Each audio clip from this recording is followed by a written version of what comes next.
नमस्कार दोस्तों, मैं अभिषेक सुधीर मिश्रा आपको अपने एग्जाम विद एएसएम चैनल पर स्वागत करता हूं। सॉरी मित्रों, जैसा आपके देख रहे हैं ना, पर्यावरण एवं पारिस्थितिकी, ये आपकी महेश वर्णवाल सर की जो बुक्स है विद एनसीईआरटी फैक्ट के साथ में पूरा इसमें एनवायरनमेंट एंड इकोलॉजी हम आपसे डिस्कस करेंगे इस वीडियो में। आपको एक जानकारी दे दें, जैसा कि इससे पहले वाला महेश वर्णवाल सर की सीरीज जो चला रहा हूं मैं, इसी सीरीज में हमने इससे पहले वाली सीरीज में मतलब वीडियो में हमने बहुत अच्छे तरीके से विश्व का भूगोल वर्ल्ड ज्योग्राफी कंप्लीट कराई है मात्र 2 घंटे में। वर्ल्ड ज्योग्राफी, एनवायरनमेंट और इंडियन ज्योग्राफी हमने अपने इसी एग्जाम विद एएसएम चैनल पर face by face with video के साथ में फेस बाय फेस बोर्ड पर अच्छे तरीके से समझाया है, बहुत अच्छे से। कहने का मतलब मेरा ये है, किसी भी एग्जाम में, चाहे आपका कोई एग्जाम पीसीएस का है, बिहार पीसीएस हो, चाहे उत्तर प्रदेश का पीसीएस हो, आपका समीक्षा अधिकारी का पीसीएस है, ये कोई भी एग्जाम है वनडे से लेकर, मैं पीसीएस समीक्षा अधिकारी इन सब की बात करूं तो लगभग 35 से 40 question world geography, Indian geography और एनवायरनमेंट से आने में रहता। और देखिए, हमने भी आपसे इसी के लिए तीनों एक साथ करवा रहा हूं, क्योंकि आपका एक सेगमेंट तैयार हो जाए प्रॉपर। जैसे वर्ल्ड ज्योग्राफी हो गई आपकी 2 घंटे में मात्र महेश वर्णवाल सर की, और यहाँ से क्वेश्चन 101% फंसने के चांस रहते हैं, और यहीं से आते ही क्वेश्चन आता ही कहां से है। इंडियन ज्योग्राफी करवा ही दी है। अब बचा आपका पर्यावरण एवं पारिस्थितिकी, ये भी इस वीडियो में आपका कंफर्म में करा रहा हूं। तो यदि आप इतना सारा मटेरियल हमारे एग्जाम विद एएसएम चैनल से तैयार करते हैं तो आपका 35 से 40 क्वेश्चन समीक्षा अधिकारी के 140 जीएस के आते हैं, 35 से 40 क्वेश्चन इस सेगमेंट से क्लियर हो रहे हैं। और बात करें पीसीएस की, तो पीसीएस का भी वही हाल है, बहुत अच्छे से तैयारी हो रही है। वनडे एग्जाम एनटीपीसी एसएससी में भी क्वेश्चन यहां से आपको देखने को मिलेंगे, क्योंकि ये सारा वन लाइनियर है और यहां से मिलता है। तो चलिए आपके साथ हम साझा करते हैं। तो पर्यावरण एवं पारिस्थितिकी जो ये है बुक्स, ये महेश वर्णवाल सर की बहुत इंपॉर्टेंट बुक्स है। इसमें देखो कह रहा है ये कि पारिस्थितिकी के मध्य पारस्परिक संबंधों का अध्ययन है। क्या बोल रहा है? पारिस्थितिकी के मध्य पारस्परिक संबंधों का अध्ययन है। तो किसके है? जीव और वातावरण के मध्य है। किसके मध्य भैया? जीव और वातावरण के मध्य। फिर पर्यावरण के 3 प्रमुख घटक कौन से हैं? पर्यावरण के 3 प्रमुख घटक कौन से हैं? तो जैविक संघटक होता है, एक अजैविक होता है और भौतिक संघटक तथा ऊर्जा। जैसे अगर आपसे पूछ लिया जाता है पर्यावरण के 3 प्रमुख घटक कौन से हैं, तो आप लगाएंगे या आप बताएंगे जैविक संघटक, अजैविक या भौतिक संघटक और ऊर्जा संघटक। ये होते हैं आपके पर्यावरण के 3 प्रमुख घटक कौन से होते हैं। मेरे साथ जुड़े रहिए, बहुत अच्छे से तरीके से हम समझाने की कोशिश करेंगे वीडियो इसके बुक्स के अलावा भी, ठीक है। मस्त। देखो क्वेश्चन ये आ जाता है आपका, सर्वप्रथम गहन पारिस्थितिकी शब्द का प्रयोग किसने किया था? ये बोल रहे हैं सर्वप्रथम, मतलब प्रथम बार गहन पारिस्थितिकी डीप इकोलॉजी शब्द का प्रयोग किस व्यक्ति ने किया था? तो आप अर्निनेस लगाएंगे। क्या लगाएंगे? अर्निनेस लगाएंगे, ठीक है। यहां पर हम लोग थोड़ा भटक जाते हैं, ठीक है, तो अर्निनेस लगाएंगे, आप याद रखते रहिए। नेक्स्ट पॉइंट है आपका, घास स्थल, वन तथा मरुस्थल किस परिस्थिति में पारिस्थितिकी तंत्र के उदाहरण हैं? सुनिए, घास स्थल, वन तथा मरुस्थल किस पारिस्थितिकी तंत्र के उदाहरण हैं? तो ये हैं आपके स्थलीय पारिस्थितिकी तंत्र के उदाहरण, क्योंकि घास स्थल, वन और मरुस्थल ये किस पर रहते हैं? सारे स्थलीय पे हैं, तो स्थलीय पारिस्थितिकी तंत्र के उदाहरण हैं ये, ठीक है। फिर नेक्स्ट देखो क्या बोल रहा है ये, एक पद जो केवल जीव द्वारा ग्रहण किया जाता है। एक पद जो केवल जीव द्वारा ग्रहण किए गए स्थान का ही नहीं, बल्कि जीवों के समुदाय में उसकी कार्यात्मक भूमिका का वर्णन कीजिए। तो सीधा बोल रहा है कि पारिस्थितिकी कर्मता। ठीक है, 10% का नियम, ये मोस्ट इंपॉर्टेंट है, यहां पे आप डाल सकते हो इंपॉर्टेंट। तो 10% का नियम किस वैज्ञानिक ने दिया था? रेमंड लिंडेमैन ने। किसने दिया था? 10% का नियम किस वैज्ञानिक ने दिया था? तो आप कहेंगे रेमंड लिंडेमैन ने। आप बहुत अच्छे से सुनते जाइए, 90% मतलब अपना माइंड कान सब ऊर्जा लगा के सुनते जाइए, हम आपको यहीं से तैयार कराने की कोशिश करते हैं। ठीक है, नेक्स्ट है आपका पॉइंट, 10% नियम किससे संबंधित है? भैया देखो, 10% का नियम किस वैज्ञानिक ने दिया था? तो आप लगाएं रेमंड लिंडेमैन। 10% नियम किससे संबंधित है? तो ऊर्जा के खाद्य के रूप में एक पोषी स्तर से दूसरे पोषी स्तर तक पहुंचने का।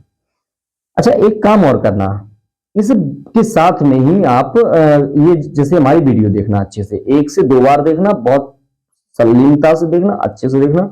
इसी के साथ साथ आप एक एनसीईआरटी एनवायरमेंट 7th क्लास की बुक और पढ़ लेना।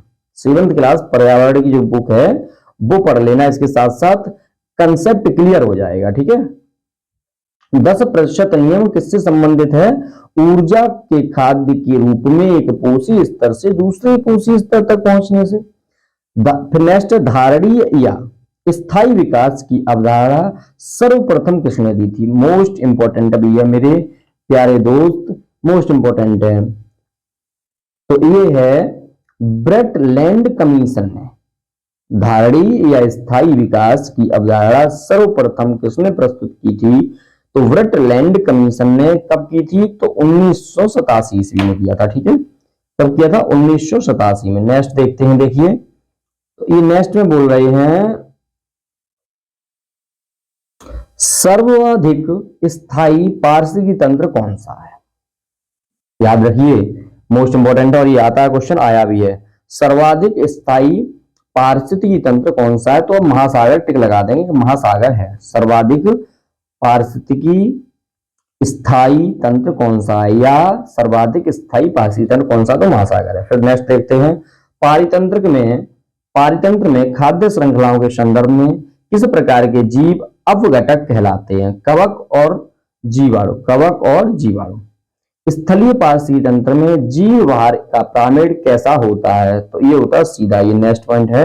स्थलीय पारिस्थितिकी तंत्र में जीव भार का पिरामिड कैसा होता है? तो सीधा होता है। ठीक है, जीव भार का पिरामिड किस पारिस्थितिकी तंत्र में उल्टा बनता है? याद रखिए, देखो स्थलीय पारिस्थितिकी तंत्र में जीव भार का पिरामिड कैसा होता है? तो सीधा होता है। और उल्टा किसमें बनता है? तो जलीय पारितंत्र में उल्टा बनता है। सीधी सी बात है, जीवार का पिरामिड किस पारिस्थितिकी तंत्र में उल्टा बनता है या विपरीत दिशा में बनता है? तो जलीय पारितंत्र में। नेक्स्ट है, पारिस्थितिकी तंत्र में तत्वों के चक्रण को क्या कहते हैं? जैव भू रासायनिक चक्र। ये पीसीएस का क्वेश्चन ये यहां से आए हुए हैं। ठीक है, अच्छे से पढ़ते रहिए मित्रों। नेक्स्ट देखिए क्या बोल रहा है अभी ये,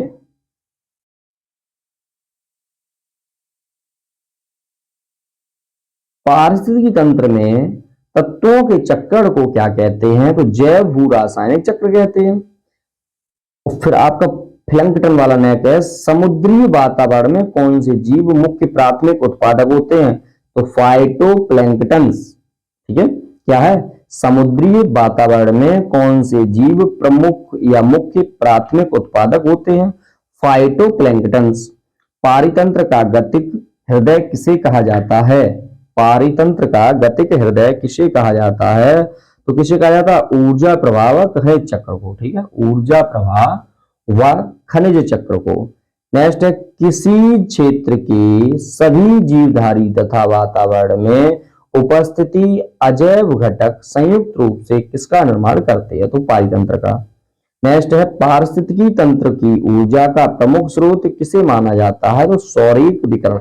याद रखिए, बोल रहा है पारिस्थितिकी तंत्र की ऊर्जा का प्रमुख स्रोत किसे माना जाता है? तो सौरिक वितरण को। अब आते हैं आपकी भारत में रामसर आर्द्र भूमियां 42 है ना, भारत में रामसर आर्द्र भूमियां 42।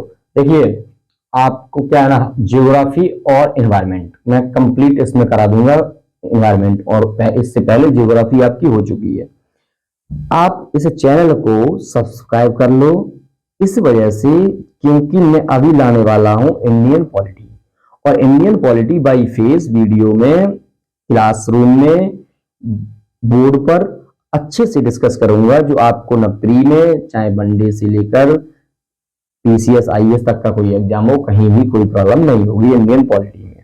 तो वो बाई फेस पढ़ाएंगे और मेंस में भी आपके काम में आएगा। तो आप इस चैनल को सब्सक्राइब कर लो, और वीडियो अगर अच्छी लगे तो लाइक कर दो, अपने दोस्तों में शेयर जरूर कर दो, क्योंकि अगर चैनल को सब्सक्राइब करते हो ना, ये हमारी एक प्रोटीन का काम करता है, थोड़ा ऊर्जा आता है ना, तो अच्छा लगता है और हम नेक्स्ट के लिए अच्छे से प्रिपेयर होते हैं।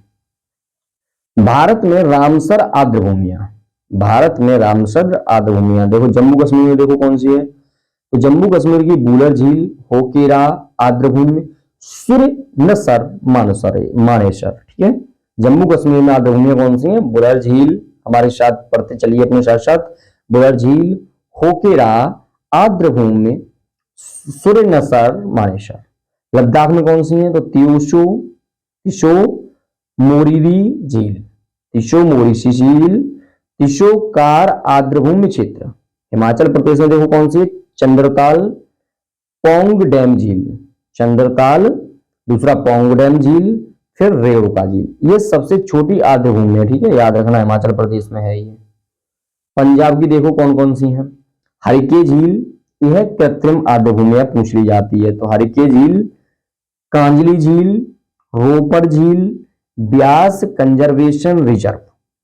नेक्स्ट है केशोपुर म्यानी सामुदायिक रिजर्व, फिर नेक्स्ट है नागल वन्यजीव अभ्यारण्य, ठीक है।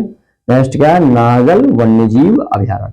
ये हमारे साथ अगर आप एक बार वीडियो ये कंप्लीट देखेंगे ना, तैयार हो जाएगी। आप कंप्लीटली पूरा वीडियो देखो अच्छे से, जैसे कि आप सभी मित्रों ने हमारी पीछे वाली वीडियो को बहुत अच्छे से प्यार दिया है। हम भी यही चाहेंगे कि अपने मित्र दोस्तों में यह सभी वीडियो शेयर करते रहो, तो हमें थोड़ा ऊर्जा मिलती रहे और हम आपके साथ बहुत अच्छे से अच्छे साझा करते रहेंगे। केरल अष्टमुडी, केरल क्या है, केरल में अष्टमुडी, षष्टमकोटा, देवनाट, ये आपकी केरल की आर्द्रभूमि है। राजस्थान की देखिए सांवर झील, केवलादेव राष्ट्रीय उद्यान, ठीक है, ये कौन सी है, राजस्थान दो है, सांवर झील, केवलादेव राष्ट्रीय उद्यान। उड़ीसा में देखिए चिल्का झील, भितरकनिका मैंग्रोव, उड़ीसा की ये रही चिल्का झील, भितरकनिका मैंग्रोव। आंध्र प्रदेश में कौन कौन सी है, कोलेरू झील है केवल। असम में कौन सी है, दीपोरविल है, कौन कौन सी है ऑप्शन में, दीपोरविल है, ठीक है। फिर देखिए आगे तमिलनाडु में बताइए, पॉइंट कैलिमर वन्यजीव अभ्यारण्य है, पॉइंट कैलिमर वन्यजीव अभ्यारण्य है, तमिलनाडु की आर्द्रभूमि पॉइंट कैलिमर वन्यजीव अभ्यारण्य है। सुनते जाइए, मैं तभी तैयार करा दूंगा यहीं पर, ठीक है, बस मेरे साथ बने रहिए। आगे नेक्स्ट देखते हैं, त्रिपुरा में देखो रुद्र सागर झील है, त्रिपुरा की कौन सी झील है, रुद्र सागर झील है। मणिपुर में कौन कौन सी भैया आर्द्रभूमियां, तो लोकटक झील है। उत्तर प्रदेश में देखो सबसे ज्यादा लगभग उत्तर प्रदेश में है ना, ऊपरी गंगा नदी तंत्र, नवाबगंज पक्षी अभ्यारण्य, समाना पक्षी अभ्यारण्य, समसपुर पक्षी अभ्यारण्य, पार्वती अर्गा पक्षी अभ्यारण्य, शांडी पक्षी अभ्यारण्य, सरसई, नवार झील, सुर सरोवर। ये आपकी रही उत्तर प्रदेश की झील या आर्द्रभूमियां। पश्चिम बंगाल की कौन सी है, तो पूर्वी कोलकाता है, पूर्वी कोलकाता आर्द्रभूमि, सुंदरबन, ये सबसे बड़ा डेल्टा में आ जाता है ना, सबसे बड़ी झील में आ जाता है या सबसे बड़े आर्द्रभूमि में आ जाता है। मध्य प्रदेश है भोज आर्द्रभूमि, गुजरात के नल सरोवर पक्षी अभ्यारण्य, महाराष्ट्र के नंदूर मधमेश्वर लोनार झील, दो है इसमें। बिहार में कौन सी है, कावरताल आर्द्रभूमि। उत्तराखंड में है आसन कंजर्वेशन रिजर्व, उत्तराखंड की है। नेक्स्ट देखते हैं पारिस्थितिकी तंत्र शब्द का, ये बहुत इंपॉर्टेंट, मोस्ट इंपॉर्टेंट है। पारिस्थितिकी तंत्र का शब्द का सर्वप्रथम प्रयोग A.G. टांसले ने किया था। मेरा निवेदन है मित्रों, बहुत अच्छे से क्वेश्चन यहीं से आ जाते डायरेक्ट, और हम लोग पता क्या करते हैं, एवअप कर देते हैं, गिव अप कर देते हैं, छोड़ देते हैं। नहीं, यहीं से क्वेश्चन आने के चांस है, ठीक है। जब तक कहते हैं ना, जब तक अपने आप को घिसोगे नहीं तब तक निखरोगे कैसे, तो अपने आप को घिसना पड़ेगा, मन से पढ़ाई करो, तैयारी करो। कोई भी डाउट हो किसी भी तरीके से, पढ़ाई में मन नहीं लग रहा हो, कोई सब्जेक्ट तैयार नहीं हो रहा हो, किसी डाउट हो, मेरे पास तुरंत आप कमेंट कर सकते हो। कोई प्रॉब्लम हो रही हो मेरी वीडियो में, तुरंत कॉल कर सकते हैं। कोई सजेशन लेना हो तुरंत कमेंट कर सकते हैं, ठीक है। आप निश्चिंत से बस पढ़ाई करते रहिए। मैं तो यही मेरी कामना है ईश्वर से कि आपकी पढ़ाई में मेरा छोटा सा एक योगदान बना रहे। आते हैं बायोम एवं जैव मंडल। क्या है? बायोम एवं जैव मंडल, बायोम एवं एंड बायोस्फीयर। तो देखो भैया क्या क्या है इसमें। ये पॉइंट बोल रहा है, पृथ्वी पर पेड़ पौधों तथा जीव जंतुओं सहित सभी प्रमुख पारिस्थितिक तंत्र क्या कहलाते हैं? तो ये बायोम कहलाते हैं। पृथ्वी पर पेड़ पौधों तथा जीव जंतुओं सहित सभी प्रमुख पारिस्थितिकी तंत्र क्या कहते हैं? तो बायोम कहते हैं। पृथ्वी पर सबसे बड़ा बायोम कौन सा है? तो जलीय बायोम है। सबसे कम जैव विविधता तथा जैव भार वाला बायोम कौन सा? तो टुंड्रा बायोम है। सबसे कम जैव विविधता तथा जैव भार वाला बायोम कौन सा है? तो टुंड्रा बायोम। यहाँ से क्वेश्चन लगभग 3 से 4 क्वेश्चन देखने को मिलते, बायोम एंड बायोस्फीयर, बायोम एवं जैव मंडल से 3 से 4 क्वेश्चन देखने को मिल जाएंगे आपको डायरेक्ट और यही फैक्टरों से आ जाएंगे। कंप्लीट करो अच्छे से। जैव मंडल के अंतर्गत किन संगठकों को सम्मिलित किया जाता है? जैव मंडल के अंतर्गत किन संगठकों को शामिल किया जाता है? तो जैविक एवं अजैविक। अजैविक को हम भौतिक भी कहते हैं, ये आपको मालूम है। तो यहाँ आ सकता है जैविक एवं भौतिक संगठक, भौतिक घटक। तो आप टिक लगाएंगे, ठीक है। ऊर्जा आ जाए गलत हो जाएगा। तो जैव मंडल के अंतर्गत किन संगठकों को तो सम्मिलित किया जाता है? तो यहीं पे इतना ही रहेगा। नेक्स्ट है, कौन सा तंत्र किसी समुदाय के सभी जीवों से या सभी जीवों में संबंध स्थापित करता? तो खाद्य जाल, ठीक है, खाद्य जाल। सभी उपभोक्ताओं में कौन सा गुण पाया जाता है? तो परपोषित सभी उपभोक्ताओं में गुण पाया जाता है। वे जातियां जो किसी समुदाय में प्रचुरता तथा जैव भार की अल्पता के बाद भी सामुदायिक अभिलक्षणों पर अपना प्रभाव दर्शाती हैं। तो कीस्टोन, कौन सी? कीस्टोन। एवोनी तथा महोगनी वृक्ष किन वनों संबंधित है? तो उष्ण कटिबंधीय सदाबहारों से, ठीक है। एवोनी तथा महोगनी वृक्ष किन वनों से संबंधित है? तो उष्ण कटिबंधीय सदाबहार वनों से। ऐसे साल, सागौन तथा शीशम किस बायोम के वृक्ष हैं? आप बता दोगे मानसूनी वन बायोम। साल, सागौन तथा शीशम किस बायोम के वृक्ष हैं? तो आप बता दोगे मानसूनी वन बायोम। नेक्स्ट है, किस बायोम की भूमि अम्लीय तथा अल्प खनिज वाली होती है? तो शंकुधारी। कौन सी होती है? शंकुधारी वन। लाइक अवश्य कर दें। किस बायोम की भूमि अम्लीय तथा अल्प खनिज वाली होती है? शंकुधारी।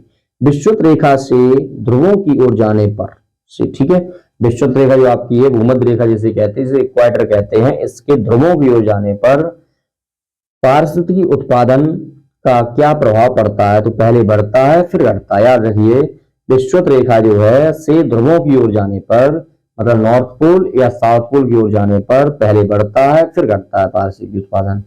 किस बायोम में सबसे कम तापांतर पाया जाता है? तो अयनवर्ती सदाबहारी वर्षा वन बायोम में, ठीक है, याद रखिएगा। नेक्स्ट क्या है, किस बायोम में प्राथमिक उत्पादकता सर्वाधिक होती है? तो विषुवती वन बायोम में, विषुवती वन बायोम में। इस बायोम में प्राथमिक उत्पादकता सर्वाधिक होती जाती है, विषुवती वन बायोम में। विश्व का सर्वाधिक विक्षुब्ध पारिस्थितिक तंत्र कौन सा माना जाता है? तो मानसूनी बायोम। विश्व का सर्वाधिक, ये मोस्ट इंपोर्टेंट माना जाता है। यह विश्व का सर्वाधिक विक्षुब्ध पारिस्थितिक तंत्र कौन सा माना जाता है? तो मानसूनी बायोम। आपका 2 घंटे के आसपास ये पूरा रिवीजन हो जाएगा। कृपया इस वीडियो को शेयर करते रहें अपने मित्रों में। सबसे मोस्ट इंपोर्टेंट पॉइंट है ये, यूकेलिप्टस वृक्ष को पारिस्थितिक शत्रु कहा जाता है। ये ऑस्ट्रेलिया महाद्वीप में बहुतायत में पाया जाता है। ये पूछा जाता है, किस वृक्ष को पारिस्थितिक शत्रु कहा जाता है? तो यूकेलिप्टस को। ये पूछ लिया जाएगा, यूकेलिप्टस वृक्ष किस महाद्वीप में बहुत ज्यादा मात्रा में पाया जाता है? तो आप टिक लगा देंगे ऑस्ट्रेलिया महाद्वीप में। इस तरीके से पूछा जाता है। नेक्स्ट है, सागर जल के नितल में, नितल मतलब तलहटी, बिल्कुल जीरो में, जमीन में, बिल्कुल सागर जल के नितल में रहने वाले जीवों को कौन सी संज्ञा दी जाती है? तो बेंथस कहा गया है इन्हें। सागर तल के निथल्म को रहने वाले जीवों में मतलब क्या कहा जाता है? तो वेंथम या बेंथस। रेंडियर किस वायुम का जंतु भैया? रेंडियर। रेंडियर किस वायुम का जंतु है? तो टुंड्रा वायुम का जंतु है ये। रेंडियर टुंड्रा वायुम का जंतु है। नेक्स्ट भैया पॉइंट देखो मित्रों, प्यारे दोस्तों, मेरे साथ लगातार इस वीडियो में बने रहिए, अच्छे से रिवीजन करा दूंगा मैं बहुत जल्दी। भारत में वन सर्वेक्षण विभाग द्वारा कब से वन रिपोर्ट का प्रकाशन किया जा रहा है? तो वर्ष 1987 से। मोस्ट इंपोर्टेंट है, वन सर्वेक्षण विभाग द्वारा कब से वन रिपोर्ट का प्रकाशन किया जा रहा है? तो वर्ष 1987 से किया जा रहा है। देहरादून स्थित भारतीय वन सर्वेक्षण संस्थान के द्वारा प्रति 2 वर्ष के अंतराल पर भारत वन स्थिति रिपोर्ट प्रकाशित की जाती है। याद रखो, देहरादून स्थिति भारत वन सर्वेक्षण संस्थान के द्वारा प्रति 2 वर्ष, यहाँ 3 वर्ष भी दे सकता है, 4 वर्ष भी दे सकता है, लेकिन अंतराल 2 वर्ष का याद रखिए। लानोस तथा कैंपोस घास किस वायुम में पाई जाती है? तो उष्णकटिबंधीय घास वायुम में। क्या है? उष्णकटिबंधीय घास वायुम में। लानोस तथा कैंपोस घास किस वायुम में पाई जाती है? तो उष्णकटिबंधीय घास वायुम में। कौन सी प्रजाति एक बड़े निवास स्थान पर रहती है तथा सामान्यतः प्रवासी होती है? अम्ब्रेला प्रजाति। कौन सी प्रजाति एक बड़े निवास स्थान पर रहती है तथा सामान्यतः प्रवासी होती है? तो अम्ब्रेला प्रजाति। प्राकृतिक वनस्पति का सर्वाधिक विकसित क्षेत्र कौन सा है? तो पतझड़। प्राकृतिक वनस्पति का सर्वाधिक विकसित क्षेत्र कौन सा है? तो वनस्पति है। नेक्स्ट देखते हैं अनुकूल। नेक्स्ट है आपका अनुकूलतम वायुओं की दशाएं किस वायुओं में पाई जाती हैं? तो अयनवर्ती सदाबहारी वायुओं वन में। हाथी घास किसे कहा जाता है? तो सवाना वायु में पाई जाती है। हाथी घास किस वायु की एक प्रमुख घास है? तो सवाना वायु। याद रखिए, किसी भी वायु में प्राणियों का जीवन उनकी क्रियाशीलता की तीव्रता तथा उनकी संख्या किस निर्भर करती है? तो संरचना, सकल वायु जातियों के संगठन पर। विश्व के किस वायु को प्रमुख अन्न भंडार तथा दुग्ध व्यवसाय का केंद्र कहा जाता है? विश्व के किस वायु को प्रमुख अन्न भंडार तथा दुग्ध व्यवसाय का केंद्र कहा जाता है? तो शीतोष्णकाश वायु को। मित्रों, आपसे एग्जाम वेरिएशन चैनल को सब्सक्राइब कर लो। इस चैनल पर आपको इंडियन ज्योग्राफी, वर्ल्ड ज्योग्राफी और एनवायरनमेंट, कहने मतलब पूरा 35 से 40 क्वेश्चन का मटेरियल तैयार हो गया है। आप पूरा से पूरा देख लीजिए। एग्जाम वेरिएशन चैनल पर ही भारत का भूगोल नाम से प्लेलिस्ट बनी हुई है, उनमें जाके आप इंडियन ज्योग्राफी पढ़िए। और महेश बरवाल सर इसी सीरीज में एक वर्ल्ड ज्योग्राफी की एक ही क्लास में खत्म किया है, वो देखिए। ये एनवायरनमेंट अच्छे से देखिए ताकि आपका 35 से 40 नंबर कहीं नहीं जा सके। नेक्स्ट पॉइंट है की स्टोन प्रजातियां का संरक्षण करना आवश्यक है। पारितंत्र की अन्य प्रजातियों की स्टोन प्रजातियों के प्रति अत्यंत संवेदनशील होती है। की स्टोन प्रजातियों के विलुप्त होने पर अनेक अन्य प्रजातियां भी विलुप्त हो जाती हैं।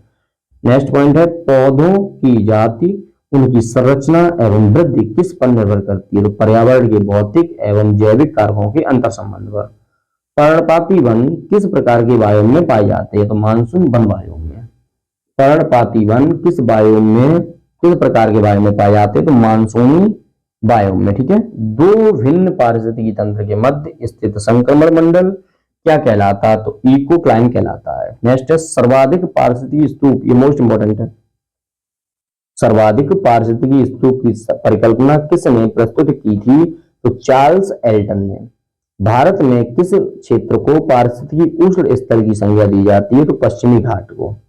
भारत में किस क्षेत्र को पारिस्थितिकी उष्ण स्थल की संज्ञा दी जाती है? तो पश्चिमी घाट को। ठीक है, मोस्ट इंपोर्टेंट है। क्या है फिर देखो एक बार, भारत में किस क्षेत्र को पारिस्थितिकी उष्ण स्थल की संज्ञा दी जाती है? तो पश्चिमी घाट को दी जाती है। ठीक है, नेक्स्ट देखिए, उष्ण कटिबंधीय सदाबहार वायु को पृथ्वी के फेफड़े के नाम से जाना जाता है। ठीक है, उष्ण कटिबंधीय सदाबहार वायु को पृथ्वी के फेफड़े के नाम से जाना जाता है। लंग्स ऑफ अर्थ, तो उष्ण कटिबंधीय सदाबहार वायु। ठीक है, मोस्ट इंपोर्टेंट। अब देखते हैं जैव विविधता, तो इंपॉर्टेंट फैक्ट ये इस बुक में बहुत मोस्ट है ये। तो जैव विविधता क्या है? जैव विविधता का अर्थ क्या है? तो एक निर्धारित क्षेत्र में विभिन्न प्रकार के पादप एवं जंतुओं की उपस्थिति। नेक्स्ट क्या है? सर्वप्रथम जैव विविधता शब्द का प्रयोग किसने किया? तो ये वाल्टर जी रोसन ने किया था। मोस्ट इंपोर्टेंट है ये। किस भौगोलिक क्षेत्र को जैव विविधता का भंडार कहा जाता है? तो उष्ण कटिबंधीय वर्षा वनों को कहा जाता है जैव विविधता का भंडार। वन्य जीव अभयारण्य, जैव मंडल आरक्षित क्षेत्र, राष्ट्रीय उद्यान आदि की स्थापना जैव विविधता को संरक्षित करने के लिए की जाती है। ठीक है, क्या है? वन्य जीव अभयारण्य, जैव मंडल आरक्षित क्षेत्र, राष्ट्रीय उद्यान आदि की स्थापना, इन सभी जो स्थापना की जाती है वो जैव विविधता को संरक्षित करने के लिए की जाती है। अच्छा, नेक्स्ट देखते हैं फिर नेक्स्ट क्या भी है। संयुक्त राष्ट्र संघ द्वारा दशक 2011-2020 वाले दशक में को किस रूप में घोषित किया? संयुक्त राष्ट्र संघ द्वारा जैव विविधता दशक, ये संयुक्त राष्ट्र ने क्या किया है? 2011 से 2020 वाला जो दशक है इसे जैव विविधता दशक घोषित कर दिया है। हॉटस्पॉट शब्द का सर्वप्रथम प्रयोग किसने किया? तो नॉर्मन मायर्स ने। हॉटस्पॉट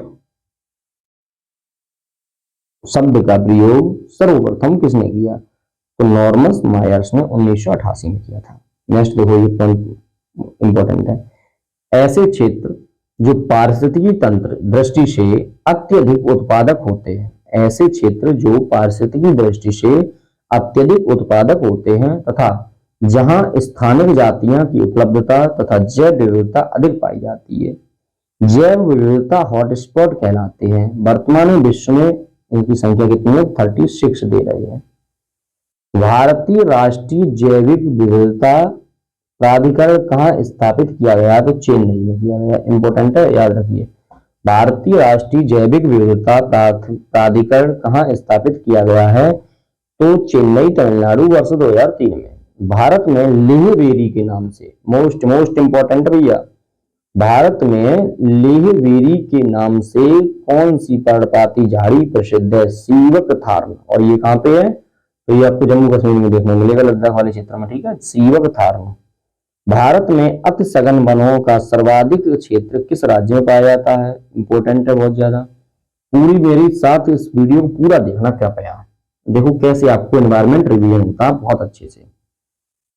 इस बुक से अच्छा आपको एनवायरमेंट कहीं नहीं मिलेगा। चाहे घटना चक्र देख लो, चाहे बल्लारी घटना चक्र देख लो, कुछ भी देख लो जाके। भारत में अति सघन वनों का सर्वाधिक क्षेत्र किस राज्य में पाया जाता है? तो भैया ये है अरुणाचल प्रदेश में। ठीक है मित्रों। एम स्ट्रिप्स शब्द किससे संबंधित है? बाघ अभयारण्य के रखरखाव से संबंधित है। अब देखते हैं नेक्स्ट। नेक्स्ट क्या बोल रहा है ये? जब यहाँ पे आते हैं, ठीक है, तो ये किस पक्षी के विलुप्त हो जाने के कारण, किस पक्षी के विलुप्त हो जाने के कारण मॉरिशस में सिडरॉक्सी ग्रांडिफ्लोरम, क्या है? सिडरॉक्सी ग्रांडिफ्लोरम नामक पादप प्रजाति भी विलुप्त हो गई। तो कौन से पक्षी के विलुप्त हो जाने से? डोडो पक्षी, याद रखिए, मोस्ट इंपोर्टेंट है ये, थ्योरी में भी पढ़ते हैं। किस पक्षी के विलुप्त हो जाने के कारण मॉरिशस में सिडरॉक्सी ग्रांडिफ्लोरम नामक पादप प्रजाति भी क्या हो गई है? विलुप्त हो गई है। तो डोडो पक्षी था जो, उसके विलुप्त हो जाने पर यह हुआ। यह उपयुक्त पौधे के फल को खाकर उसके बीजों के अंकुरण में सहायक था। भारत का प्रथम समुद्री राष्ट्रीय उद्यान कहां पर स्थित है? भैया मोस्ट इंपोर्टेंट है ये, कच्छ की खाड़ी। ठीक है, भारत का प्रथम राष्ट्रीय समुद्री राष्ट्रीय उद्यान कहां था? तो कच्छ की खाड़ी में था। ठीक है, नेक्स्ट देखो, भारत में जैव विविधता, ये मोस्ट इंपोर्टेंट है। क्या है? मोस्ट इंपोर्टेंट है। देखो कभी क्या होता है आपके पास कहीं लिखा कुछ ना हो तो मोस्ट इंपोर्टेंट जब हम बताएं तो आप पोस्ट करके वीडियो को और लिख लिया करो अपने पॉइंट्स नोट्स में, है नहीं है?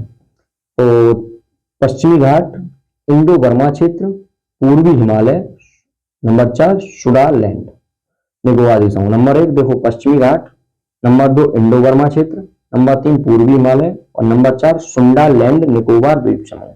ये आपके जैव विविधता हॉटस्पॉट क्षेत्र है भारत के 4। नेक्स्ट देखो, फ्लाइंग फॉक्स अर्थात उड्डयन बलगुल, जिसे ग्रेट इंडियन फ्रूट बैट भी कहा जाता है, इसे चमगादड़ की प्रजाति होती है ये। रेड डाटा बुक अथवा रेड लिस्ट किस संगठन से संबंधित है? IUCN से। रेड डाटा बुक जो खतरे में होती है प्रजातियां, उसका ये गणना करती है, उसका ये अध्ययन करती है, रेड डाटा IUCN। ठीक है, कौन सी औषधि, क्या है? कौन सी औषधि गिद्धों की संख्या में कमी के लिए उत्तरदायी है, तो डाइक्लोफिनेक सोडियम। क्या होता है इससे? ये क्वेश्चन पूछ रहा आपसे कि कौन सी औषधि मित्रों गिद्धों की संख्या में कमी के लिए होती है, तो डाइक्लोफिनेक सोडियम। डाइक्लोफिनेक सोडियम क्यों होती है? क्योंकि इससे देखो क्या होता है कि ये जो पशु होते हैं, जो दूध देने वाले पशु होते हैं, उन्हें ये हम लोग मतलब देते हैं, और यही कारण होता है कि पशुओं से इस इंजेक्शन से दूध निकाला जाता है। दूध निकालने के बाद होता क्या है कि जब पशु मर जाते हैं और जब फेंक दिया जाता है पशुओं को ऐसे ही, तो वो गिद्ध इन सबको खाकर और क्या होता है, वो ये बीमारी के शिकार हो जाते हैं। जैसा कि आप जानते भी होंगे, मेरी आशा ये है सभी लोग लगभग जानते भी होंगे इस मेडिसिन को, है ना। भारतीय जीव जंतु कल्याण बोर्ड का मुख्यालय कहाँ स्थित है, तो बल्लभगढ़ में स्थित है, हरियाणा में बल्लभगढ़ है।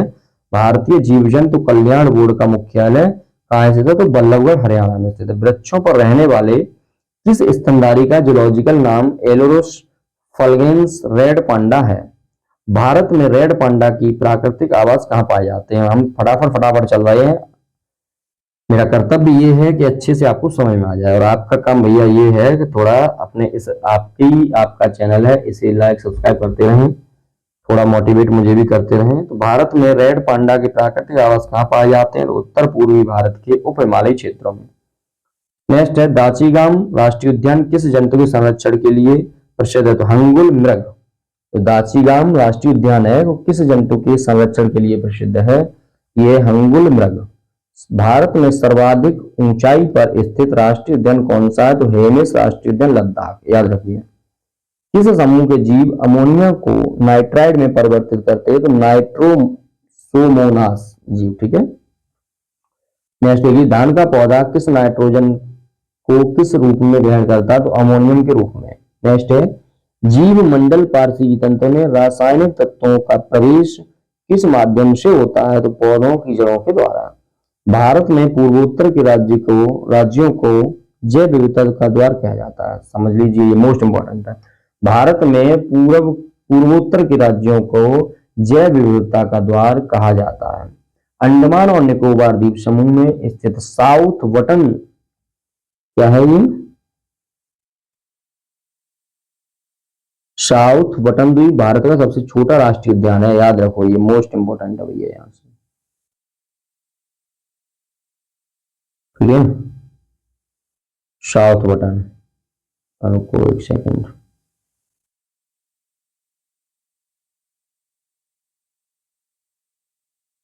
ठीक, ये आपका मोस्ट इंपोर्टेंट। नेक्स्ट फिर देखते हैं भैया, चलिए। भारत को कितने जैव भौगोलिक क्षेत्रों में विभाजित किया गया है? 10। कितने? 10। नेक्स्ट है, जब कोई समुदाय स्थायी परिपक्व जटिल तथा दीर्घकालिक होता है तो उसे किस रूप में परिभाषित किया जाता है? तो चर्म समुदाय में। क्षेत्रफल की दृष्टि से भारत का सबसे बड़ा जैव मंडल आरक्षित क्षेत्र कौन सा है? तो मन्नार की खाड़ी है। क्षेत्रफल की दृष्टि से भारत का सबसे बड़ा क्षेत्र या सबसे बड़ा जैव मंडल आरक्षित क्षेत्र कौन सा है? तो मन्नार की खाड़ी है। क्या है? मन्नार की खाड़ी है। ये देखो, ये है। नेक्स्ट है, किस वृक्ष को कल्प वृक्ष की उपमा प्रदान की गई है? तो नारियल के वृक्ष को कल्प वृक्ष की उपमा प्रदान की गई है। भारत में कौन सा राष्ट्रीय उद्यान पक्षियों के स्वर्ग के नाम से जाना जाता है? तो भरतपुर में राजस्थान में है केवला राष्ट्रीय उद्यान। ठीक है, ये कहाँ है आपका? भरतपुर में राष्ट्रीय उद्यान में। नेक्स्ट देखते हैं, केवला राष्ट्रीय उद्यान से होकर कौन सी नदियां प्रवाहित होती हैं? मोस्ट इंपोर्टेंट है भैया ये। तो कौन सी है? वाड़, गंगा तथा गंभीरी। केवला देव राष्ट्रीय उद्यान से होकर कौन सी नदियां प्रवाहित होती हैं? तो वाड़, गंगा तथा गंभीरी। वनस्पति संरक्षण हेतु। नेक्स्ट क्या है? वनस्पति संरक्षण हेतु स्वस्थानीय संरक्षण पद्धति के अंतर्गत कौन सा स्थल सम्मिलित नहीं है? तो आप कहेंगे वनस्पति उद्यान सम्मिलित नहीं है। नेक्स्ट है, कृत्रिम ग्रीन हाउस द्वारा वनस्पतियों का संरक्षण किस विधि के अंतर्गत आता है? तो आप कहेंगे वह स्थान संरक्षण पद्धति। वर्तमान में भारत में कुल कितने जैव मंडल रिजर्व हैं? तो आप कहेंगे 18 हैं। ठीक है, नेक्स्ट देखते हैं, भारत के वन राष्ट्रीय उद्यान जीव अभयारण्य टाइगर रिजर्व। देखिए, जम्मू कश्मीर जम्मू कश्मीर में राष्ट्रीय उद्यान है दाचिगाम सलीम अली किश्तवाड़। दाचिगाम सलीम अली किश्तवाड़ है, ठीक है। इसमें देखो वन्य जीव अभ्यारण्य देखिए, जम्मू कश्मीर के वन्यजीव जो अभ्यारण्य है वो शीत मरुस्थल, होकेरसर, सुर नसर मानसा है। लद्दाख में कौन सा है राष्ट्रीय उद्यान, तो हेमिस हाई। वन्यजीव अभ्यारण्य क्या होता है, चांगथांग। हरियाणा में देखें तो कालेश्वर सुल्तानपुर और वन्यजीव अभ्यारण्य कालेश्वर नाहर। हिमाचल प्रदेश में देखें तो great Himalayan national park, Indar Kila, Khirganga Pinghati, Simbalbara. और वन्यजीव अभ्यारण्य की बात चंद्रताल, पोंगडेम झील, रेणुका। इसी तरीके से उत्तराखंड में देखें तो जिम कार्बेट प्रथम राष्ट्रीय उद्यान वर्ष 1936 का भी है। गंगोत्री समुद्री राष्ट्रीय उद्यान की बात अलग थी, जो कच्छ की खाड़ी में है, ये है उत्तराखंड का जिम कार्बेट, जो प्रथम राष्ट्रीय उद्यान है, वर्ष 1936 में बना हुआ है। उत्तराखंड में एक है गंगोत्री, एक है गोविंद पशु आहार बिहार, नंदा देवी, राजाजी, फूलों की घाटी, ये आपके उत्तराखंड में है। वन्यजीव अभ्यारण्य कहाँ है, केदारनाथ में, और इसी में एक टाइगर रिजर्व और है जो Jim Corbett Rajaji tiger reserve है। Jim Corbett Rajaji tiger reserve, ये क्या है, टाइगर रिजर्व है, याद रखिए। राजस्थान में है केवला देव, रणथंभौर, सरिस्का, मरुस्थली, मुकुंदरा हिल्स। और इसमें फिर ये रहा माउंट आबू, राजस्थान का जो वन्यजीव अभ्यारण्य आप देख रहे हैं, माउंट आबू, सरिस्का, जवाहर सागर राष्ट्रीय चंबल वन विहार। टाइगर रिजर्व है रणथंभौर, सरिस्का, मुकुंदरा हिल्स, रामगढ़, बिस्तारी। गुजरात का देखिए राष्ट्रीय उद्यान, तो गुजरात का जो राष्ट्रीय उद्यान आपका है वो है गिरवन मेरीन कच्छ की खाड़ी, ब्लैक वक बसंदा। राष्ट्रीय उद्यान है फिर ये राष्ट्रीय उद्यान वन्यजीव अभ्यारण्य है गिरि समुद्री कच्छ की खाड़ी में, नल सरोवर, नारायणी सरोवर। टाइगर रिजर्व इसमें है ही नहीं। महाराष्ट्र के देखते हैं राष्ट्रीय उद्यान, संजय गांधी, पेंच, नेहरू, तडोबा, गुगामल, नवगांव। बहुत अच्छे देखिए।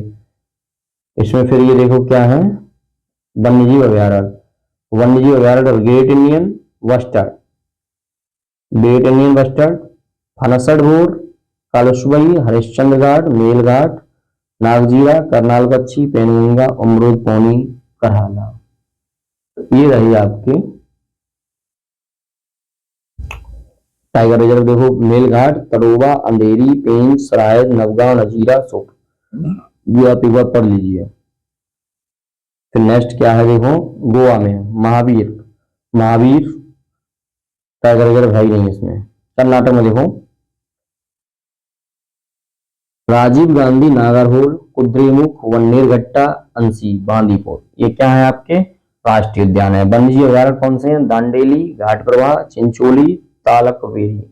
इसमें अच्छा टाइगर रिजर्व भी है तो बांदीपुर, भद्रा, दंडेली, अंसी, नागरहोल, विलिगर, रंगनाथ, ये सारे टाइगर रिजर्व हैं। केरल के देखो अनाईमुड़ी, इरावुकुलम, मथिकेट्टन 16, परिवुकम 16, पेरियार, साइलेंट वैली। और इसी में फिर आपकी राष्ट्रीय उद्यान है तो थडेकर पक्षी अभ्यारण्य, इदुक्की, नेयार, इदुक्की है एक अलग से, फिर नेयार, पराम्बिकुलम, फिर मालाबार, पेरियार, वायनाड, ठीक है। इसमें एक टाइगर रिजर्व भी है आपका, ये पेरियार पराम्बिकुलम है। नेक्स्ट देखो पॉइंट इसमें क्या है, केवलादेव साइबेरियन क्रैन नामक प्रवासी पक्षी का आश्रय स्थल है, मॉन्ट्रेक्स रिकॉर्ड में शामिल प्रथम राष्ट्रीय उद्यान है। याद रखिए भैया, ये मोस्ट इंपोर्टेंट है। नेक्स्ट देखते हैं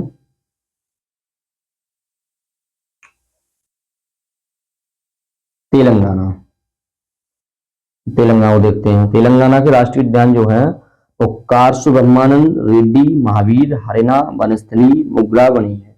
वन्यजीव अभ्यारण्य कौन से, तो नागार्जुन सागर, ये क्या है तेलंगाना का वन्यजीव अभ्यारण्य है। नागा सागर, प्राणहिता और किन्नेर सानी। टाइगर रिजर्व है कवल, अमराबाद। तमिलनाडु का राष्ट्रीय उद्यान है इंदिरा गांधी, जो अन्नामलाई में है, मुदुमलाई, पालनी पहाड़ियां, गिंडी, मुकुर्ती, मन्नार की खाड़ी। फिर वन्यजीव अभ्यारण्य तमिलनाडु कौन से हैं, कोडाई कनाल पॉइंट, कैलीमार, पुलिकट झील, सत्यमंगलम, कलाकाड, बेथंगरल, बेलनाडु, समुद्र। इसमें ये पूछा गया है इसमें हमारे साथ अगर बने रहो तो हम इसी तरीके से बताते रहेंगे ना। टाइगर रिजर्व कौन से? कलक्कड़, मुंडन थुरई, अन्नामलाई, मधुमलाई, श्री बिल्लपुथुर, मेघमलाई, सत्यमंगलम। आंध्र प्रदेश में क्या क्या है?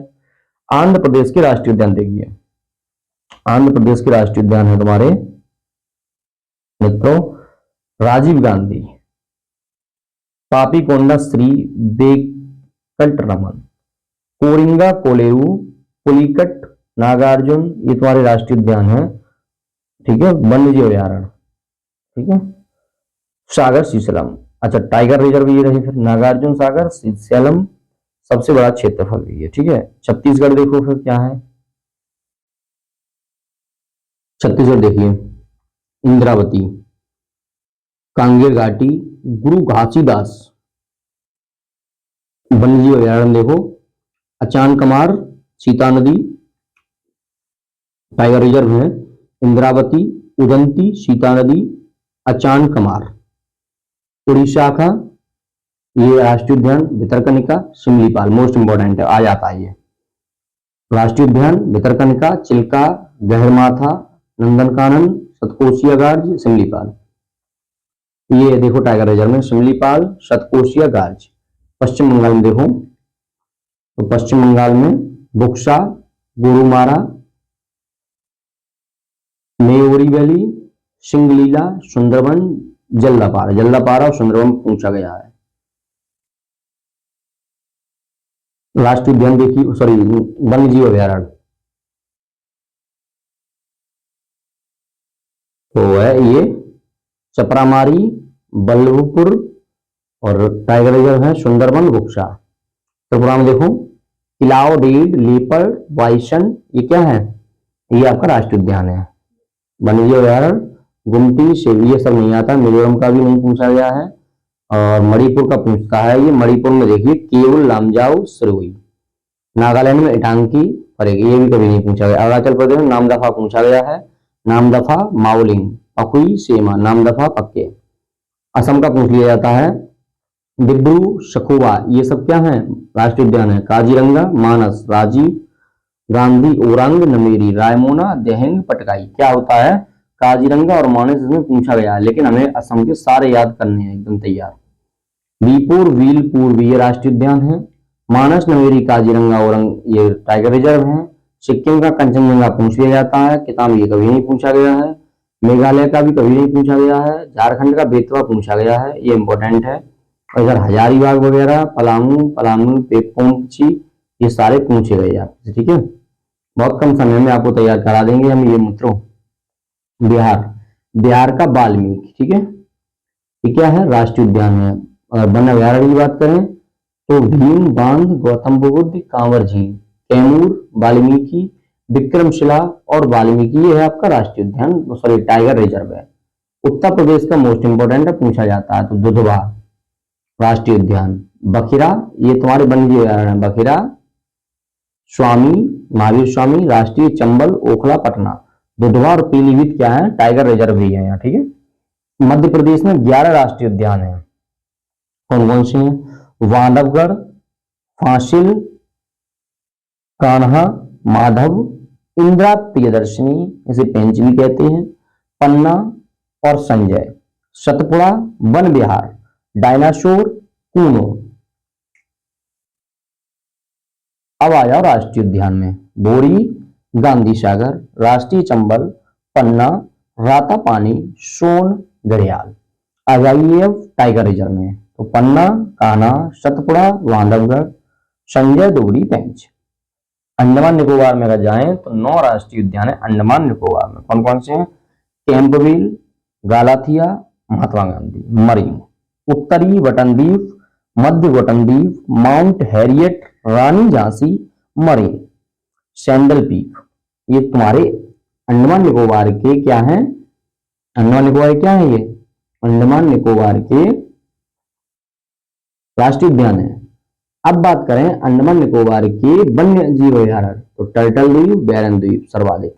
यहाँ ये सारे फैक्ट हैं, फैक्ट यहां से बाहर नहीं जाएगा, मैं फिर बोल रहा हूं। इस जगह से फैक्ट बाहर नहीं जाएगा किसी एग्जाम का, चाहे पीसीएस हो, चाहे समीक्षा अधिकारी हो, चाहे कोई वनडे एग्जाम हो। अब बस कॉन्सेप्ट क्लियर करने के लिए आप 7th क्लास की एनसीईआरटी या आपके पास परीक्षा बाड़ी की एनसीईआरटी हो तो एक बार जरूर देख लें, ठीक है। अगर कोई व्यवस्था नहीं हो तो एक बार हमें मैसेज करें, कमेंट करें, कुछ व्यवस्था करूंगा, लेकिन आपसे क्वेश्चन छोड़ना नहीं चाहिए मित्रों, मेरी सिर्फ इतनी रिक्वेस्ट है। नेक्स्ट देखो पॉइंट, प्रोजेक्ट टाइगर 1973 में, प्रोजेक्ट एलिफेंट 1992 में आ जाता है ये मैचिंग में। प्रोजेक्ट टाइगर कब होता है तो 1973 में, प्रोजेक्ट एलिफेंट है तो 1992 में, तथा इंडियन राइनो विजन तो 2020 में, 2005 में प्रारंभ होता है। इंडियन राइनो भी 2020, ये 2005 में प्रारंभ होता है। यूनेस्को सूची में शामिल जैव मंडल आरक्षित क्षेत्र, तो देखो ये जैव मंडल आरक्षित क्षेत्र और राज्य और होने का वर्ष भी दिया है, मोस्ट इंपॉर्टेंट है, तैयार करिए इसे। तो नीलगिरी जो आपका जैव मंडल आरक्षित क्षेत्र है ये किस राज्य में पड़ता है तो आपका केरल, तमिलनाडु, कर्नाटक, ये मोस्ट इंपॉर्टेंट है। अब तक जो पढ़ा था, जो अभी वन अभ्यारण्य, जीव राष्ट्रीय उद्यान थे वो भी, लेकिन ये और ज्यादा मोस्ट इंपॉर्टेंट है। नीलगिरी जो है आपका जैव मंडल आरक्षित क्षेत्र, ये किस राज्य में है तो केरल, तमिलनाडु, कर्नाटक।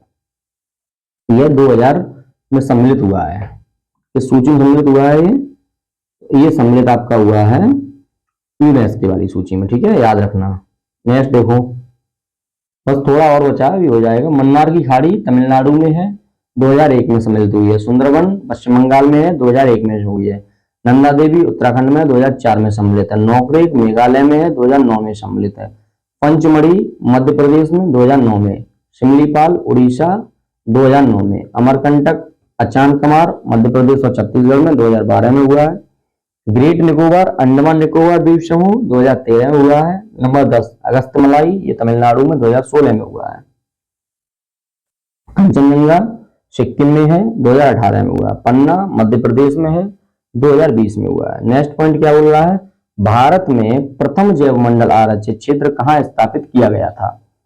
फिर सुनिए, भारत में प्रथम जैव मंडल आरक्षित क्षेत्र कहाँ स्थापित किया गया था तो नीलगिरी में। भारत में प्रथम जैव मंडल आरक्षित क्षेत्र कहाँ स्थापित किया गया था तो नीलगिरी में, वर्ष 2000 में किया गया था। नेक्स्ट पॉइंट है, कार्टाजेना प्रोटोकॉल किससे संबंधित है तो आप कहेंगे जैव सुरक्षा समझौता से संबंधित है। नेक्स्ट है, किस प्रकार की जैव विविधता का उपयोग प्रजनन कार्यों में किया जाता है तो आनुवांशिक विविधता। भारत को सर्वप्रथम किसने जैव भौगोलिक क्षेत्र तथा जैव भौगोलिक प्रदेशों में विभाजित किया है तो रोजर और पनवार ने। अरविदा क्या है ये देखिए, मोस्ट इंपोर्टेंट है। अरविदा क्या है, कछुओं की कुछ प्रजातियों की व्यापक घोंसला क्रिया है, ठीक है।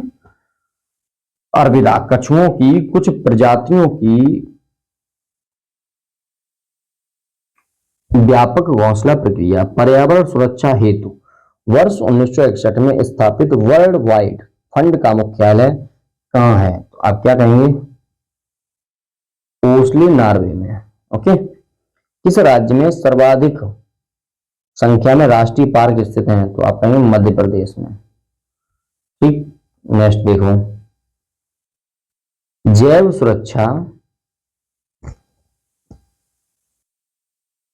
सुरक्षा का कार्टाजेना प्रोटोकॉल किस केंद्रीय मंत्रालय द्वारा क्रियान्वित किया जाता है। सीधी बात है, पर्यावरण से किया जाए, पर्यावरण एवं वन मंत्रालय से।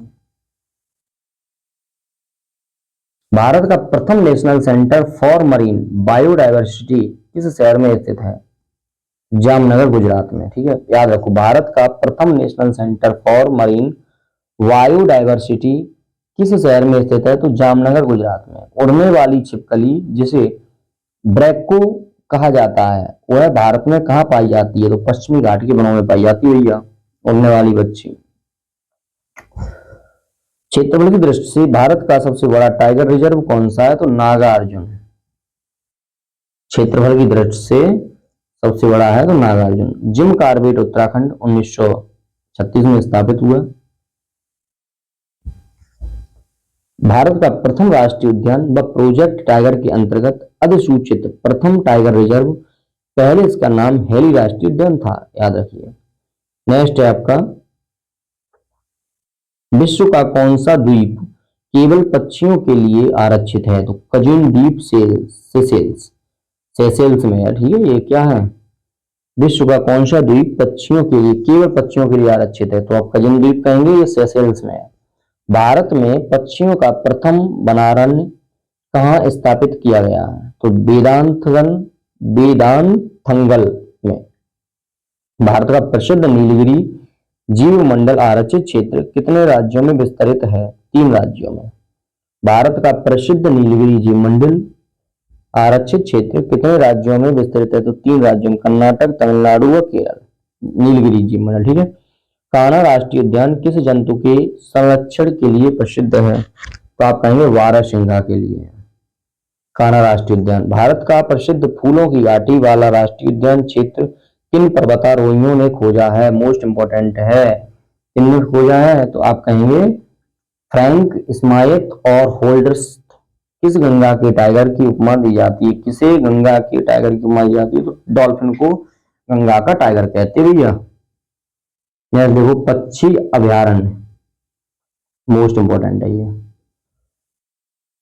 पक्षी, घाना पक्षी विहार तो भरतपुर राजस्थान, रंगनतिट्टू पक्षी विहार मांड्या कर्नाटक, वेदांतथंगल पक्षी विहार तो काजीपुरम तमिलनाडु, नीलापट्ट पक्षी विहार तो नेल्लोर आंध्र प्रदेश, सुल्तानपुर पक्षी विहार तो गुरुग्राम हरियाणा में है। ये सुल्तान पक्षी विहार गुरुग्राम हरियाणा में है। सलीम अली पक्षी विहार तो चोराव मांडवी नदी के पास गोवा में है ये। ठीक है, सलीम अली। अब है कौंडिन्या पक्षी विहार चित्तूर आंध्र प्रदेश में है। ठीक है, चिल्का झील पक्षी विहार, ये चिल्का झील पक्षी विहार है ना, पुरी के पास है। मित्रों सो रहे हो क्या? कमेंट में बताओ जल्दी, लाइक करो, वीडियो को शेयर करो। ठीक है, इस चैनल को सब्सक्राइब प्लीज जरूर कर लें। कुमाराकाम पक्षी विहार या वेम्बनाथ पक्षी विहार कोट्टायम से है। नेक्स्ट देखते हैं। एक तो थोड़ा सहयोग करते रहना, क्योंकि ये सब पीडीएफ बनवाने में ना, स्कैन कराकर पीडीएफ बनवाकर सब पढ़ाना, समझ के फिर पहले पढ़ना फिर पढ़ाना, थोड़ा सहयोग आपका भी मिलता रहेगा तो हमें ऊर्जा थोड़ी मिलती रहती है। नेक्स्ट पॉइंट है, यूनेस्को ने वर्ष 1971 में अंतर सरकारी वैज्ञानिक कार्यक्रम के रूप में मानव एवं जैव मंडल कार्यक्रम प्रारंभ किया। अब देखो जलवायु परिवर्तन को देखते, क्लाइमेट चेंज देखते। ठीक है, और 2-3 पेज बचे हैं, 15-20 मिनट में हो जाएगा क्लियर। तो इसमें ये कह रहा है जलवायु परिवर्तन के मुख्य कारण क्या है? तो ग्रीन हाउस गैस, ओजोन परत का क्षरण, प्रदूषण। ग्रीन हाउस गैसों की परिकल्पना किसने प्रस्तुत की थी? ग्रीन हाउस गैसों की संकल्पना किसने प्रस्तुत की थी? तो मोस्ट इंपोर्टेंट है, तो जोसेफ फोरियर ने। क्या कहेंगे आप? ग्रीन हाउस गैसों की संकल्पना किसने प्रस्तुत की थी? तो जोसेफ फोरियर ने। नेक्स्ट है, किसी गैस का वैश्विक तापन विभव किन बातों पर निर्भर करता है? तो आप कहेंगे उस गैस के अणुओं की दक्षता एवं उस गैस के वायुमंडलीय जीवन काल पर। ये किसी गैस का वैश्विक तापमान विभव किन बातों पर निर्भर करता है? तो आप कहेंगे उस गैस के अणुओं की दक्षता, उस गैस के वायुमंडल जीवन काल पर। नेक्स्ट है आपका, प्राकृतिक रूप से पाई जाने वाली वह ग्रीन हाउस गैस कौन सी है जो सर्वाधिक ग्रीन हाउस प्रभावित करती है या प्रभाव उत्पन्न करती है? तो आप कहेंगे जल वाष्प है। ठीक है, नेक्स्ट देखते हैं, वर्ष 2015 के पेरिस समझौते में ग्रीन हाउस गैस के उत्सर्जन को सीमित करने का लक्ष्य रखा गया है। लक्ष्य का नाम याद रखा गया कि लक्ष्य रखा जब सीने में तो क्या आराम और क्या परेशानी। सब संघर्ष करते रहिए और बढ़ते रहिए मेरे साथ। एग्जाम विद एएसएम को आप फॉलो करते रहिए, देखो कैसे सिलेक्शन मिलता है आपको, है ना। 21वीं शताब्दी के अंत तक औसत वैश्विक तापमान में वृद्धि उद्योग पूर्व स्तर से 2 डिग्री सेंटीग्रेड या यदि संभव हो सके तो 1.5 डिग्री सेंटीग्रेड से अधिक न हो पाए। क्योटो प्रोटोकॉल किस वर्ष से प्रभावी है? तो वर्ष 2005 से। क्योटो प्रोटोकॉल किस वर्ष से प्रभावी हुआ है? तो वर्ष 2005 से। यह सर्वाधिक भंगुर पारिस्थितिकी तंत्र कौन सा है? तो जो वैश्विक तापन द्वारा सबसे पहले प्रभावित हो, देखो मोस्ट इंपोर्टेंट है, बोला वह सर्वाधिक भंगुर पारिस्थितिकी तंत्र कौन सा है जो वैश्विक तापन द्वारा सबसे पहले प्रभावित होगा, तो आर्कटिक एवं ग्रीनलैंड हिमचादर। नेक्स्ट पॉइंट है, वायु में कार्बन डाइऑक्साइड की मात्रा बढ़ने से वायुमंडल का तापमान क्यों बढ़ता है? वायु में कार्बन डाइऑक्साइड की मात्रा बढ़ने से वायुमंडल का तापमान क्यों बढ़ता है? तो क्यों बढ़ता है? क्योंकि कार्बन डाइऑक्साइड सौर विकिरण के अवरक्त अंश को अवशोषित करती है। नेक्स्ट क्या है? तो नेक्स्ट आपका है मीथेन या मीथेन गैस के उत्सर्जन के प्रमुख प्राकृतिक स्रोत कौन से? तो आर्द्र भूमि, समुद्र, hydrates. Green house gas protocol का विकास किसके द्वारा किया गया है? ग्रीन हाउस गैस प्रोटोकॉल का विकास किसके द्वारा किया गया है? World resource institute, world business council on sustainable development के द्वारा। विश्व के तापमानों पर आंकड़े प्राप्त करने के लिए वैश्विक वायुमंडल निगरानी स्टेशन कहाँ स्थापित किए गए हैं? अल्जीरिया, ब्राजील तथा केन्या में। मोस्ट इंपोर्टेंट है, क्या बोल रहा है? विश्व के तापमान पर आंकड़े प्राप्त करने के लिए वैश्विक वायुमंडल निगरानी स्टेशन कहाँ स्थापित किए गए हैं? तो ये भैया अल्जीरिया, ब्राजील तथा केन्या में।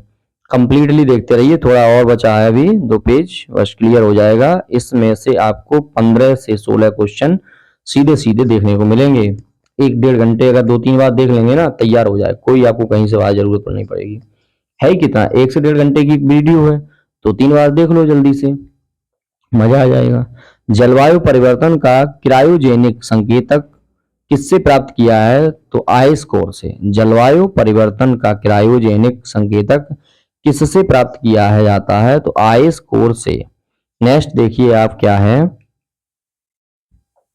हिम तत्व किसी ग्लेशियर या बर्फ की चादर को छेदकर प्राप्त किया गया एक बेलनाकार नमूना होता है। ठीक है, वैश्विक जलवायु परिवर्तन के संदर्भ में कौन सी पद्धतियां मृदा में कार्बन प्रच्छादन संग्रहण में सहायक हैं? तो आप बताएंगे समोच्च बांध या मतलब कोमा, अनुपद सस्यन एवं शून्य जुताई। नेक्स्ट है, किस अंतरराष्ट्रीय सम्मेलन में हरित जलवायु कोष के गठन का प्रावधान किया गया है? मोस्ट इंपोर्टेंट है, किस अंतरराष्ट्रीय सम्मेलन में हरित जलवायु कोष के गठन का प्रावधान किया गया? तो कानकुन सम्मेलन में। ये कहाँ पे है? तो मैक्सिको में। कहाँ, कब हुआ? 2010 में। हरित जलवायु कोष के गठन का क्या उद्देश्य था?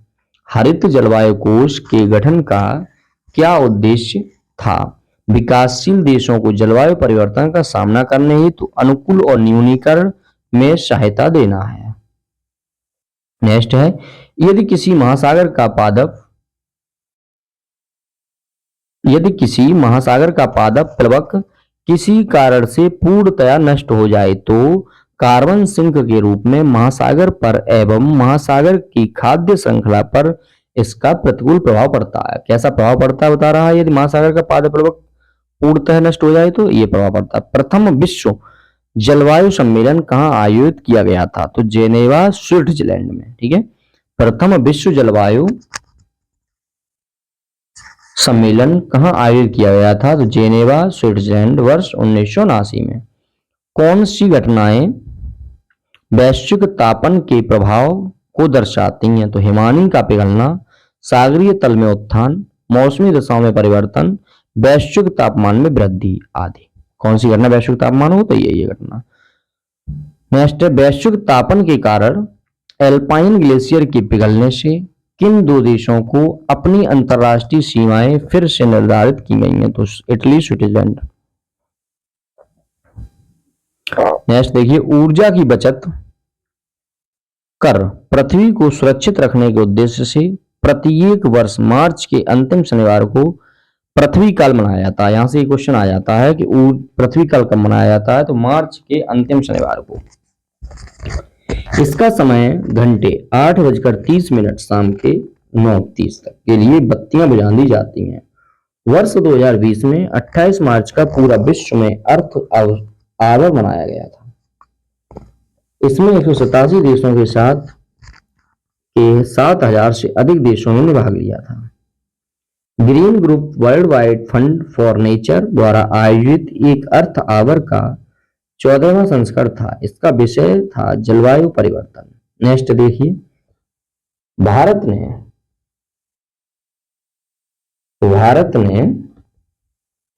प्रोटोकॉल या क्योटो प्रोटोकॉल की द्वितीय प्रतिबद्धता अवधि पर अपनी सहमति कब प्रदान की? मोस्ट है 8 अगस्त 2017 को। नेक्स्ट है IPCC inter governmental panel on climate change की पहली रिपोर्ट कब प्रकाशित हुई है? तो 1990 में हुई है। फिर नेक्स्ट है पॉइंट ये, भूटान एक कार्बन निगेटिव देश है। यह प्रतिवर्ष वायुमंडल से 6 मिलियन टन कार्बन अवशोषित करता है। बहुत अच्छी काम है ये इसका। नेक्स्ट देखिए, अब आ गया आपका 2 पेज और बचे, ओजोन वाला और फिर ये और उसके बाद 13 4 5 पेज हैं अभी, इसका मतलब ना कोई नहीं, हो जाएगा अभी फटाफट। नेक्स्ट क्या है? ओजोन परत क्षरण एवं प्रदूषण।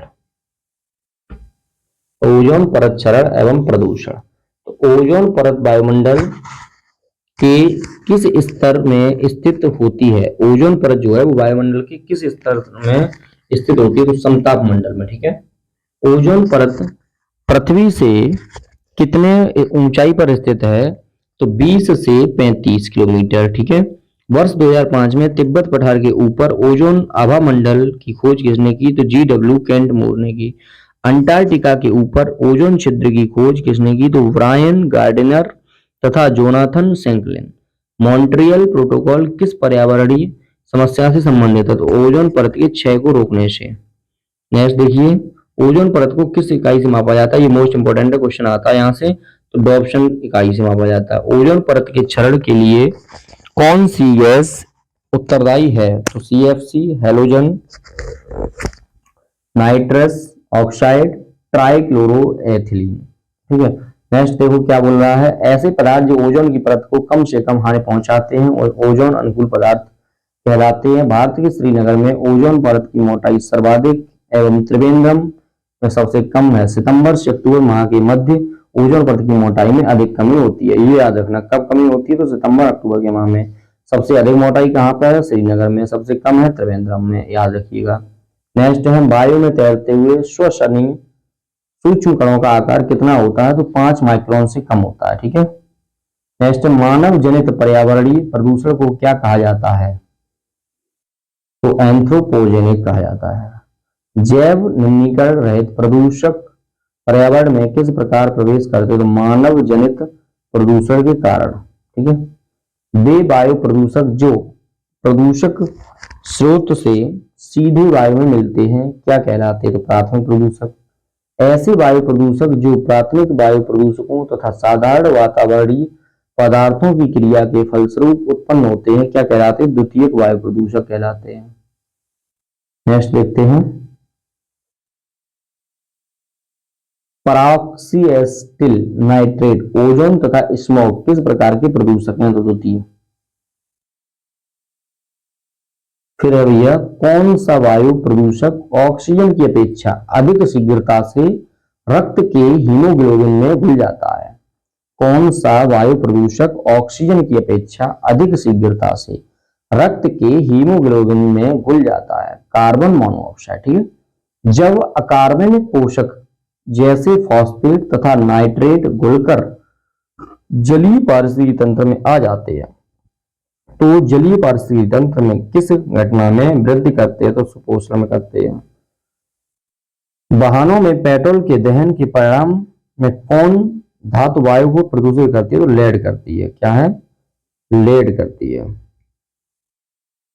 ऐसे प्रदूषक जो सूक्ष्म जीवों के द्वारा समय के साथ प्रकृति में सरल हानि रहित तत्वों में जैव विघटित कर दिए जाते हैं क्या कहलाते हैं? तो जैव विघटित प्रदूषक कहलाते हैं। नेक्स्ट है, अम्ल वर्षा के लिए कौन सी गैसें उत्तरदायी हैं? अम्ल वर्षा के लिए कौन सी गैस उत्तरदायी है? तो नाइट्रस ऑक्साइड एवं सल्फर डाइऑक्साइड। आप तैयार रखिए, इसे बार बार सुनिए और मेरे साथ लगातार बने रहिए। अम्ल वर्षा से मृदा पर क्या प्रभाव पड़ता है? तो मृदा का पीएच मान कम हो जाता है। एस्बेस्टस फाइबर से युक्त वातावरण में अधिक समय तक रहने से कौन सा रोग हो जाता है? तो एस्बेस्टोसिस रोग हो जाता है। ठीक है, नेक्स्ट देखते हैं। जैव उपचारण से तात्पर्य जीवों द्वारा पर्यावरण से विषाक्त पदार्थों का निष्कासन। मतलब ये कह रहा है क्वेश्चन, जैव उपचारण से क्या तात्पर्य है? तो आप बताएंगे जीवों द्वारा पर्यावरण से विषाक्त पदार्थों का निष्कासन। देखिए फिर बॉक्स में क्या दे रहा है? रेफ्रिजरेटर में प्रशीतक के रूप में भरी जाने वाली गैसों का विपणन सामान्यतः मेप्रोन ब्रांड नाम के अंतर्गत किया जाता है। ये सामान्यतः हेलोनिक हाइड्रोकार्बन होते हैं। इसके अतिरिक्त बड़े संयंत्रों में अमोनिया भी प्रशीतक के रूप में प्रयोग की जाती है। ठीक है मित्रों, अच्छे से देखते रहिए, देख रहे हैं ना? एक लाइक करिए, वीडियो को शेयर कर दीजिए, चैनल को सब्सक्राइब कर लीजिए। ठीक है, नेक्स्ट वीडियो आपके साथ जल्दी से जल्दी शेयर होती रहे। फिर हम जैवोपचार, यदि प्रदूषण क्षेत्र में किया जाएगा तो इसे कहते हैं स्वस्थानिक जैवोपचार। यदि प्रदूषित पदार्थ को किसी अन्य स्थान पर ले जाकर उसका जैव उपचार किया जाए तो इस प्रक्रिया को क्या कहते हैं? बाह्य स्थानीय जैवोपचार। नेक्स्ट देखिए क्या है? प्रदूषकों को जड़ों व पत्तियों में संग्रहित कर जैवोपचार करना क्या कहलाता है? तो फाइटो निष्कर्षण।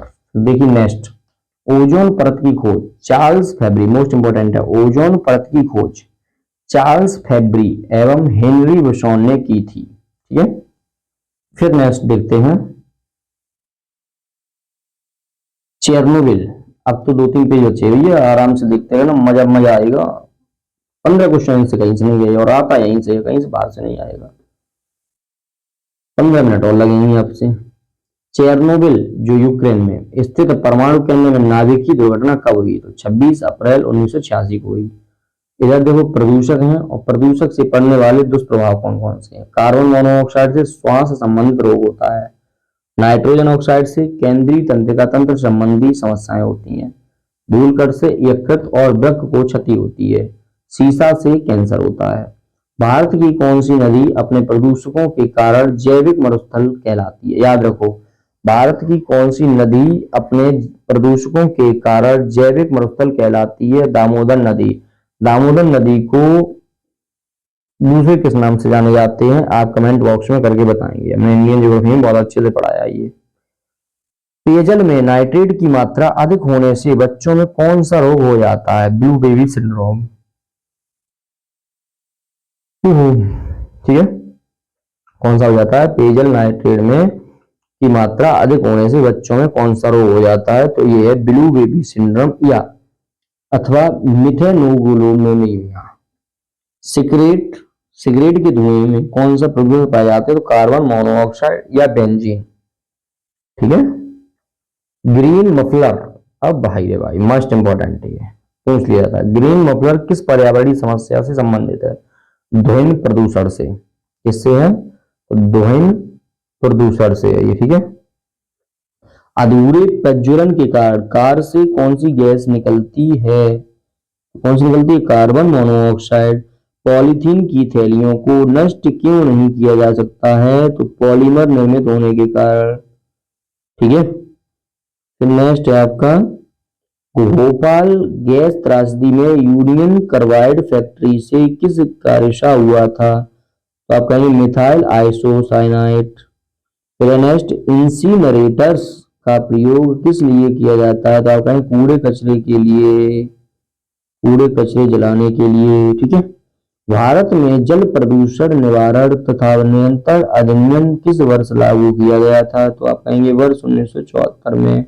भारत में जल प्रदूषण निवारण तथा नियंत्रण अधिनियम 1974 में लागू किया गया। कौन सा ईंधन न्यूनतम वायु प्रदूषण करता है? तो हाइड्रोजन करता है। फिर देखिए अब नेक्स्ट क्या बोल रहा है। सुपरसोनिक जेट विमान से निकलने वाली कौन सी गैस है? बताइए भैया। Nitrogen oxide. इससे सुपरसोनिक जेट विमानों से निकलने वाली कौन सी गैस है? तो नाइट्रोजन ऑक्साइड। नेक्स्ट है पार्थेनियन के पराग कणों से कौन सा रोग होता है? तो चर्म रोग एवं दमा। चर्म रोग एवं दमा। लाइकेंस किस प्रकार के प्रदूषण के सबसे अच्छे संकेतक होते हैं? तो वायु प्रदूषण के। ठीक है, किसके होते हैं? वायु प्रदूषण के। नाभिकीय ऊर्जा के उपयोग से किस प्रकार का प्रदूषण है? तो प्रदूषण ऊष्मीय है। नेक्स्ट देखते रहिए। इंडोर वायु प्रदूषण की सर्वाधिक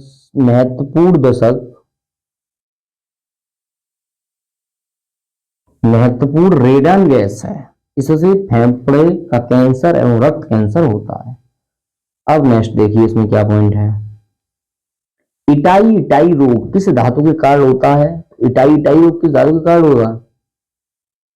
बता जल्दी से। कैडमियम। सीसा रहित पेट्रोल में उचित ऑक्टेन मान प्राप्त करने के लिए क्या मिलाया जाता है? तो बेंजीन, टॉल्यून एवं जाइलिन।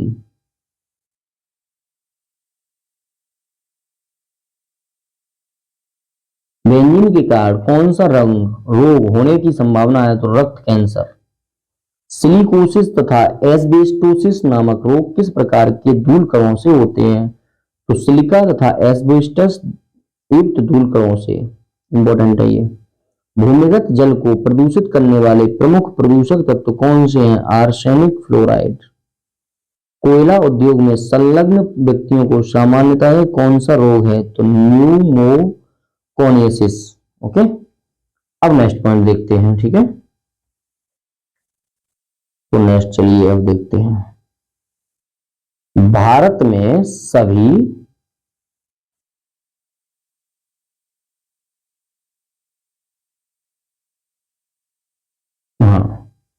अब आ जाइए। भारत में प्रायः सभी अपमार्जक में किस पदार्थ की अधिकता पाई जाती है? तो फॉस्फेट की पाई जाती है। ठीक है, फॉस्फेट पाई जाती है। नेक्स्ट है किस उद्योग में संलग्न लोगों में बिसिनोसिस रोग से ग्रस्त हो जाने का जोखिम रहता है? तो कपड़ा उद्योग का रहता है। किसका रहता है? कपड़ा उद्योग का रहता है। नेक्स्ट है जल में कार्बनिक यौगिक को मापन सामान्यतः किस पद्धति में किया जाता है? जल में कार्बनिक यौगिक का मापन तो है क्रोमोटोग्राफी से। क्रोमोग्राफी से। ओके। ब्लैक फुट नामक रोग किस कारण होता है? तो पेयजल आर्सेनिक की अधिकता के कारण। किस पादप को जलीय विषाक्त पदार्थों के अवशोषक के रूप में जाना जाता है? तो जलकुंभी। ग्लोबल वार्मिंग के फलस्वरूप जलवायु में होने वाले परिवर्तन का मापन कैसे किया जाता है? तो रेडियो सक्रिय फॉर्सिंग के द्वारा। नेक्स्ट है भैया जीरोडर्मा। जीरोडर्मा 2 पेज और बचा अभी। ठीक है, लगे रहना। जीरोडर्मा पिगमेंटोसस नामक रोग किस प्रकार के विकिरण के प्रति संवेदनशील व्यक्तियों को होता है? तो पराबैंगनी विकिरण। अब है वायु प्रदूषक और प्रभावित अंग। इनसे कौन कौन से प्रभावक अंग जो है प्रभावित होते हैं? एस्बेस्टस धूल फेफड़े होते हैं। सीसा से मस्तिष्क, पारा से उदर, कार्बन मोनोऑक्साइड से रक्त वाहिकाएं। अब है नेक्स्ट पॉइंट इनडोर। यह है इनडोर वायु प्रदूषण की सर्वाधिक महत्वपूर्ण प्रदूषक रेडॉन गैस है। ठीक है, क्या है? इनडोर वायु प्रदूषण की सर्वाधिक महत्वपूर्ण प्रदूषक रेडॉन गैस है। इससे फेफड़े का कैंसर एवं रक्त कैंसर होने के खतरा रहता है। नेक्स्ट नंबर देखिए 11 पेज नंबर है, फिर है 12, फिर है 13। ठीक है, क्लियर हो जाएगा 11, 12, 13। कुछ ज्यादा नहीं है, मन से लगे रहिए भैया। पर्यावरणीय संस्थाएं एवं संगठन। जीतता वही है जो लगातार रेस में रहता है, वरना तेज दौड़ने वाले तो थक जाते हैं। धीरे चलो मगर लगातार चलो। ठीक है, तो इसमें देखिए क्या है पर्यावरणीय संस्था एवं संगठन। थोड़ा पानी ले लो। संयुक्त राष्ट्र पर्यावरण कार्यक्रम जो है इसकी स्थापना हुई है वर्ष 1972 में। सदस्य कितने हैं? 193 है। मुख्यालय इसका है नैरोबी में।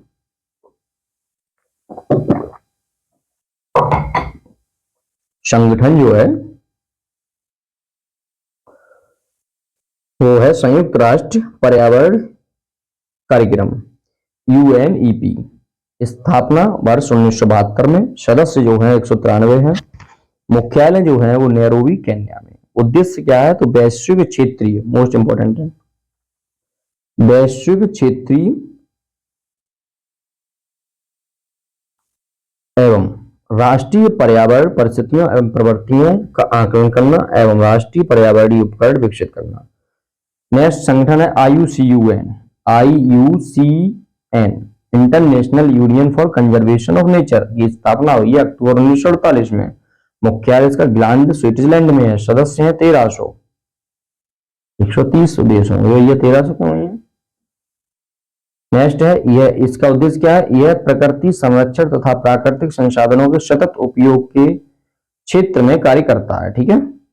नेक्स्ट देखिए, पादप वन्य पादप एवं जंतुओं की संकटापन्न प्रजातियों के व्यापार पर अंतरराष्ट्रीय अधिसमय कहें तो साइट्स या वॉशिंगटन कन्वेंशन। स्थापना वर्ष 1973। मुख्यालय जेनेवा स्विट्जरलैंड। सदस्य 183 सदस्य हैं। इसका उद्देश्य है यह सुनिश्चित करना है, क्या सुनिश्चित करनी है, यह सुनिश्चित करना है, इसमें एक सेकंड टेक्नोलॉजी कोई इश्यूज आ गया है बस थोड़ा सा।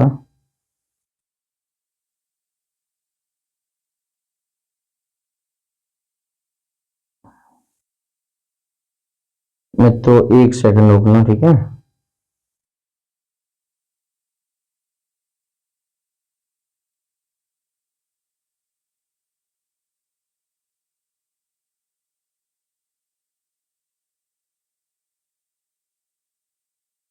यहीं थे ना।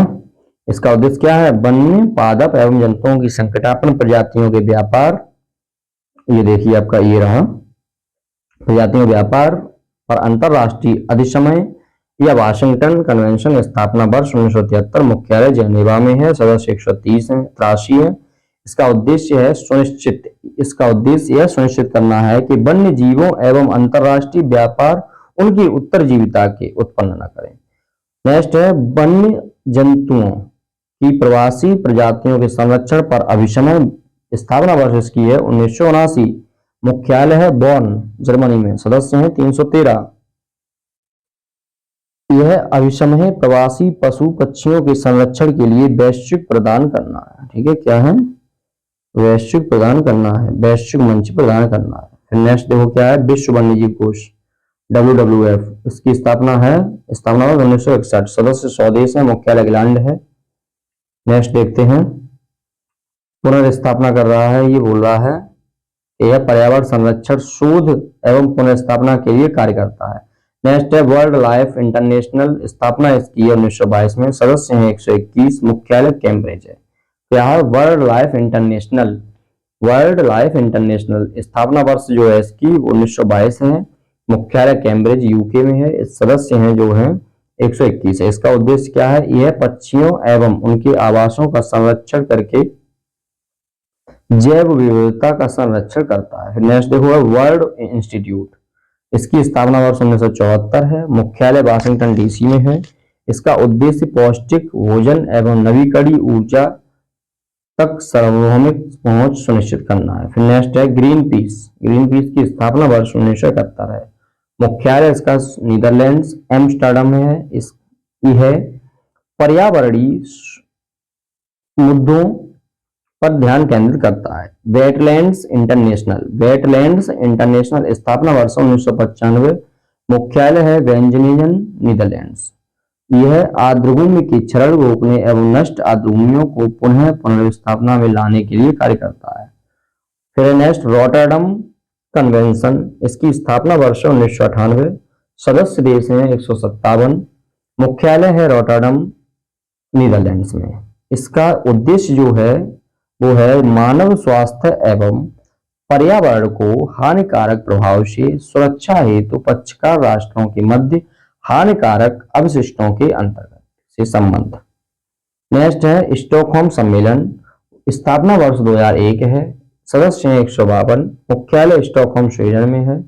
इसकी जो आपसे कहें कि इसका उद्देश्य है अनवरत जैविक प्रदूषकों के प्रयोग को समाप्त करने अथवा उन पर प्रतिबंध लगाने के लिए कार्य करता है। नेक्स्ट है विविध। विविध देखिए तो विविध में है पगमार्क तकनीक का प्रयोग किस लिए किया जाता है? तो पगमार्क तकनीक का प्रयोग वन्य जंतुओं की जनसंख्या के आकलन के लिए। एजेंडा 21 का संबंध किससे संबंधित है? सतत विकास से। डी जेनेरियो के पृथ्वी सम्मेलन से है संबंधित। इको मार्क क्या है? तो पर्यावरण अनुकूल उत्पादों को भारतीय मानक ब्यूरो या प्रदान किया प्रमाणक। मोस्ट इंपॉर्टेंट, अच्छे से देखते रहिए, यहां से क्वेश्चन 2 फंसने के चांस हैं। वेद से 2 से 3 क्वेश्चन आता है। ग्लोबल 500 किस क्षेत्र में विशेष उपलब्धियों हेतु प्रदान किया जाता है? तो पर्यावरण संरक्षण के क्षेत्र में। फिर ये देखो, ग्लोबल 500 पुरस्कार वर्ष 1987 में संयुक्त राष्ट्र पर्यावरण कार्यक्रम द्वारा स्थापित किया गया था। वर्ष 1987 में अनिल अग्रवाल इन्होंने भारत की पर्यावरणीय स्थिति रिपोर्ट 1982 प्रस्तुत की थी तथा वर्ष 2003 में डॉक्टर बिंदेश्वर पाठक सुलभ इंटरनेशनल संस्थापक हैं को पुरस्कार प्रदान किया गया है। नेक्स्ट है, किस देश में प्रत्येक माह के अंतिम शनिवार को राष्ट्रीय स्वच्छता दिवस मनाया जाता है?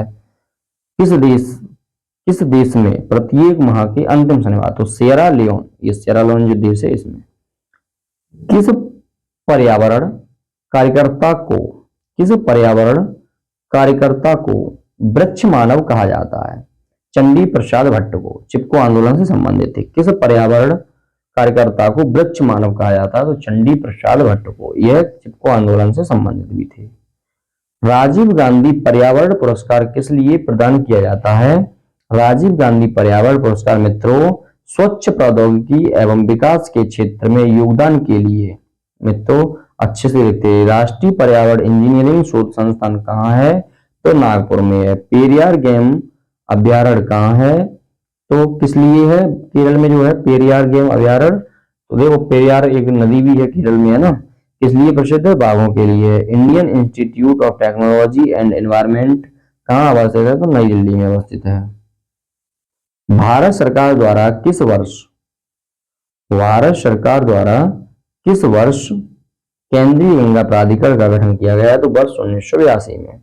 भारत की जलवायु परिवर्तन पर प्रथम राष्ट्रीय कार्य योजना कब प्रकाशित हुई है? वर्ष 2008 में। भारतीय वन्यजीव संस्थान कहाँ है? तो ये देहरादून में है। ठीक है, अच्छे से देखते रहिए। नेक्स्ट है हरित अर्थव्यवस्था में हरित जीडीपी की संकल्पना प्रस्तुत करने वाला प्रथम देश कौन सा है? तो चीन है। पारिस्थितिकी स्थायी मितव्ययिता है, यह किस आंदोलन का नारा था? चिपको आंदोलन का। पारिस्थितिकी स्थायी मितव्ययिता है। राष्ट्रीय कृषि वानिकी अनुसंधान केंद्र कहाँ स्थित है? तो ये झांसी उत्तर प्रदेश में। अमृता देवी स्मृति पुरस्कार किस लिए दिया जाता है? तो वन एवं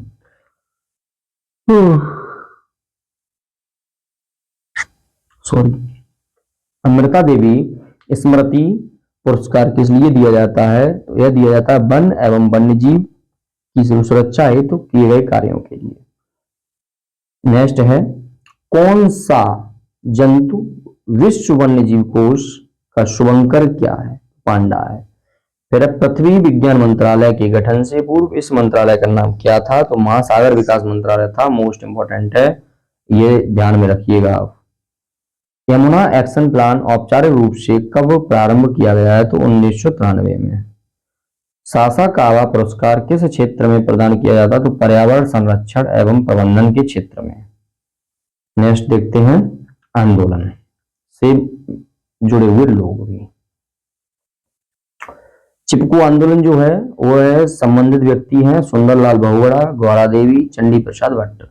नर्मदा बचाओ आंदोलन से तो मेधा पाटकर, बाबा आमटे। मैती आंदोलन है तो कल्याण सिंह रावत। इंपॉर्टेंट है। बिश्नोई आंदोलन है तो संत जाम्बोजी, अमृता देवी बिश्नोई।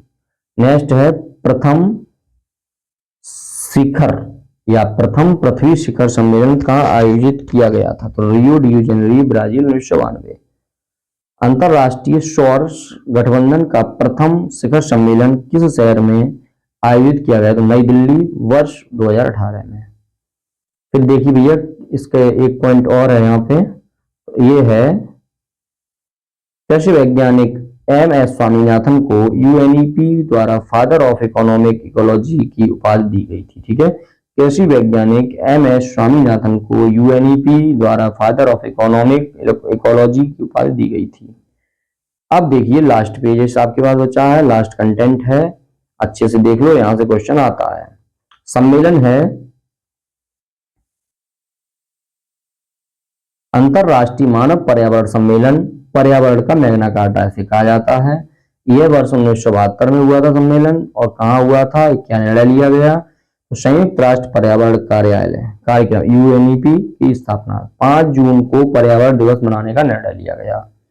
किसमें लिया गया? तो अंतरराष्ट्रीय मानव पर्यावरण सम्मेलन में लिया गया। आप याद रखिए 1972 में 5 जून को पर्यावरण दिवस मनाने का निर्णय। मानव विकास और पर्यावरण के मध्य संघर्ष को कम करने की दिशा में किया गया प्रथम प्रयास है। हेलान सिंह की सम्मेलन जो हुआ 1974 में, यह सामुद्रिक पर्यावरण की सुरक्षा करना है। लंदन सम्मेलन में क्या हुआ है? लंदन सम्मेलन हुआ है 1975 में, इसमें समुद्र में कचरे का निस्तारण का प्रतिषेध। यूरोपीय वन्य जीव व प्राकृतिक निवास क्षेत्र संरक्षण सम्मेलन 1979, तो ये प्रजाति संरक्षण है। ठीक है, वियना सम्मेलन 1985 में क्या हुआ है इसमें भैया? तो वियना सम्मेलन में क्या हुआ है? 1985 वियना सम्मेलन 1985 पूछ लिया जाता है। ओजोन स्तर का संरक्षण।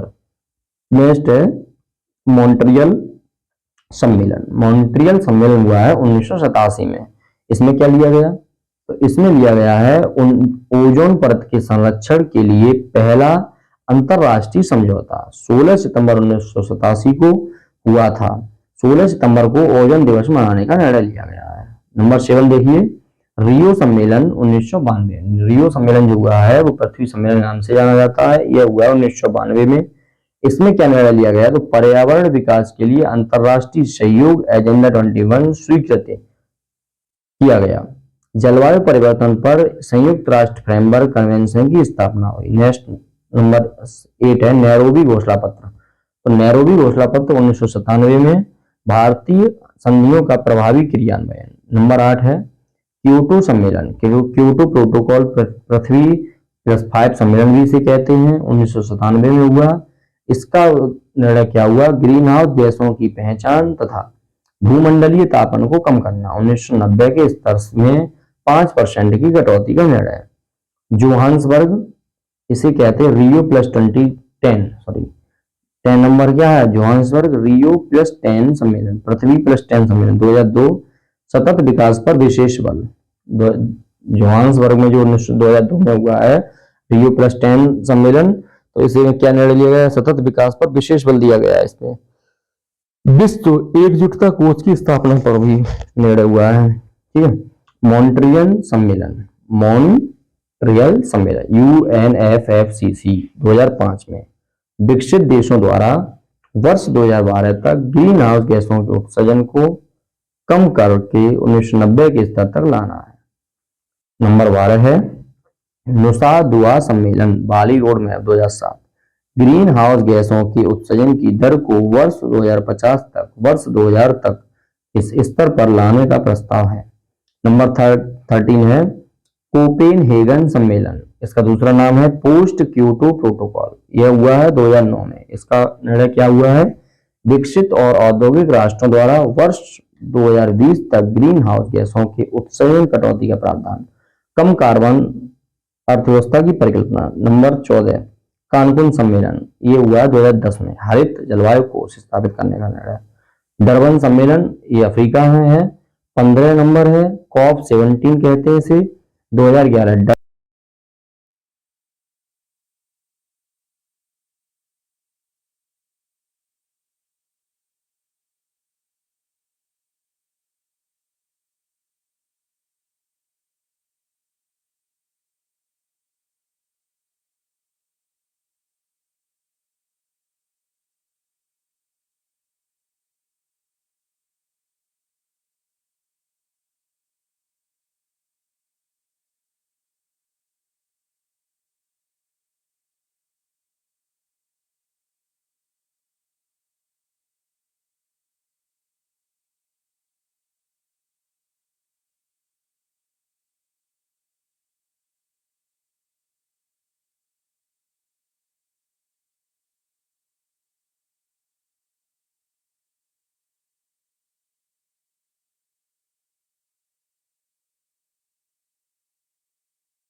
नंबर 21 है वॉग इगली सम्मेलन मोरक्को, COP COP22 कहते 2016। हमारी जलवायु और सतत विकास के लिए मराकेश कार्यवाही की उद्घोषणा। हमें उम्मीद है 1-2 पॉइंट पे माइक शायद ऑफ हो गया था, उसके लिए मैं क्षमा मांगूंगा। 22 देखिए वॉन सम्मेलन जर्मनी COP23, ये 2017 में हुआ। फिजी मोमेंटम फॉर इम्प्लीमेंटेशन प्रस्तुत किया गया। ठीक है, 23 में क्या है, काटोवाय सम्मेलन पोलैंड में हुआ, पेरिस समझौते हुआ। मैड्रिड सम्मेलन स्पेन 25 2019 में हुआ है। और कोविड-19 महामारी के कारण नवंबर 2020 ग्लासगो में होने वाले COP26 को स्थगित कर दिया गया। अब इसका सम्मेलन किया गया था फिर नवंबर 2021 में। देखिए आपसे क्या किया गया है, इसमें कुछ करंट अफेयर्स की अपनी तरफ से आप ऐड करेंगे। क्या करेंगे, करंट अफेयर्स कुछ ऐड करेंगे और यहाँ से कम्प्लीटली आपकी पूरा इसका बेस तैयार हो जाएगा और यहीं से फैक्ट्स आएंगे आपके यहाँ से महेश बड़वाल सर की इसी बुक से। ठीक है, आप आराम से तैयारी से कर लो। ये आपकी 1.5 घंटे में क्लास तैयार हो गई है। और क्लास को लाइक ज़रूर करके जाना, अपने मित्रों के पास सब्सक्राइब शेयर कर देना, चैनल को सब्सक्राइब कर लेना अभी तक नहीं किया हो तो मित्रों। और जो विश्व का भूगोल है वो देखिए जाके, इंडियन पॉलिटी मतलब इंडियन पॉलिटी, विश्व का भूगोल, और ये जब सब चीज़ देख लेंगे तो पूरा आपका 40 से 45 का बन रहा है। ठीक है, और एक आपको सूचना दे रहा हूँ मैं, इसी एग्जाम विद ASM चैनल पर आपको हिंदी पर्यायवाची और विलोम शब्द कराए गए हैं 3 क्लासों में, उससे बाहर कहीं क्वेश्चन नहीं आने वाला है, कृपया करके वो भी देखें। ठीक है, और बताएं अपना सुझाव कमेंट बॉक्स में दें, आपका सुझाव सर्वोपरि रहेगा। सभी मित्रों को धन्यवाद, मिलते हैं नेक्स्ट क्लास के साथ।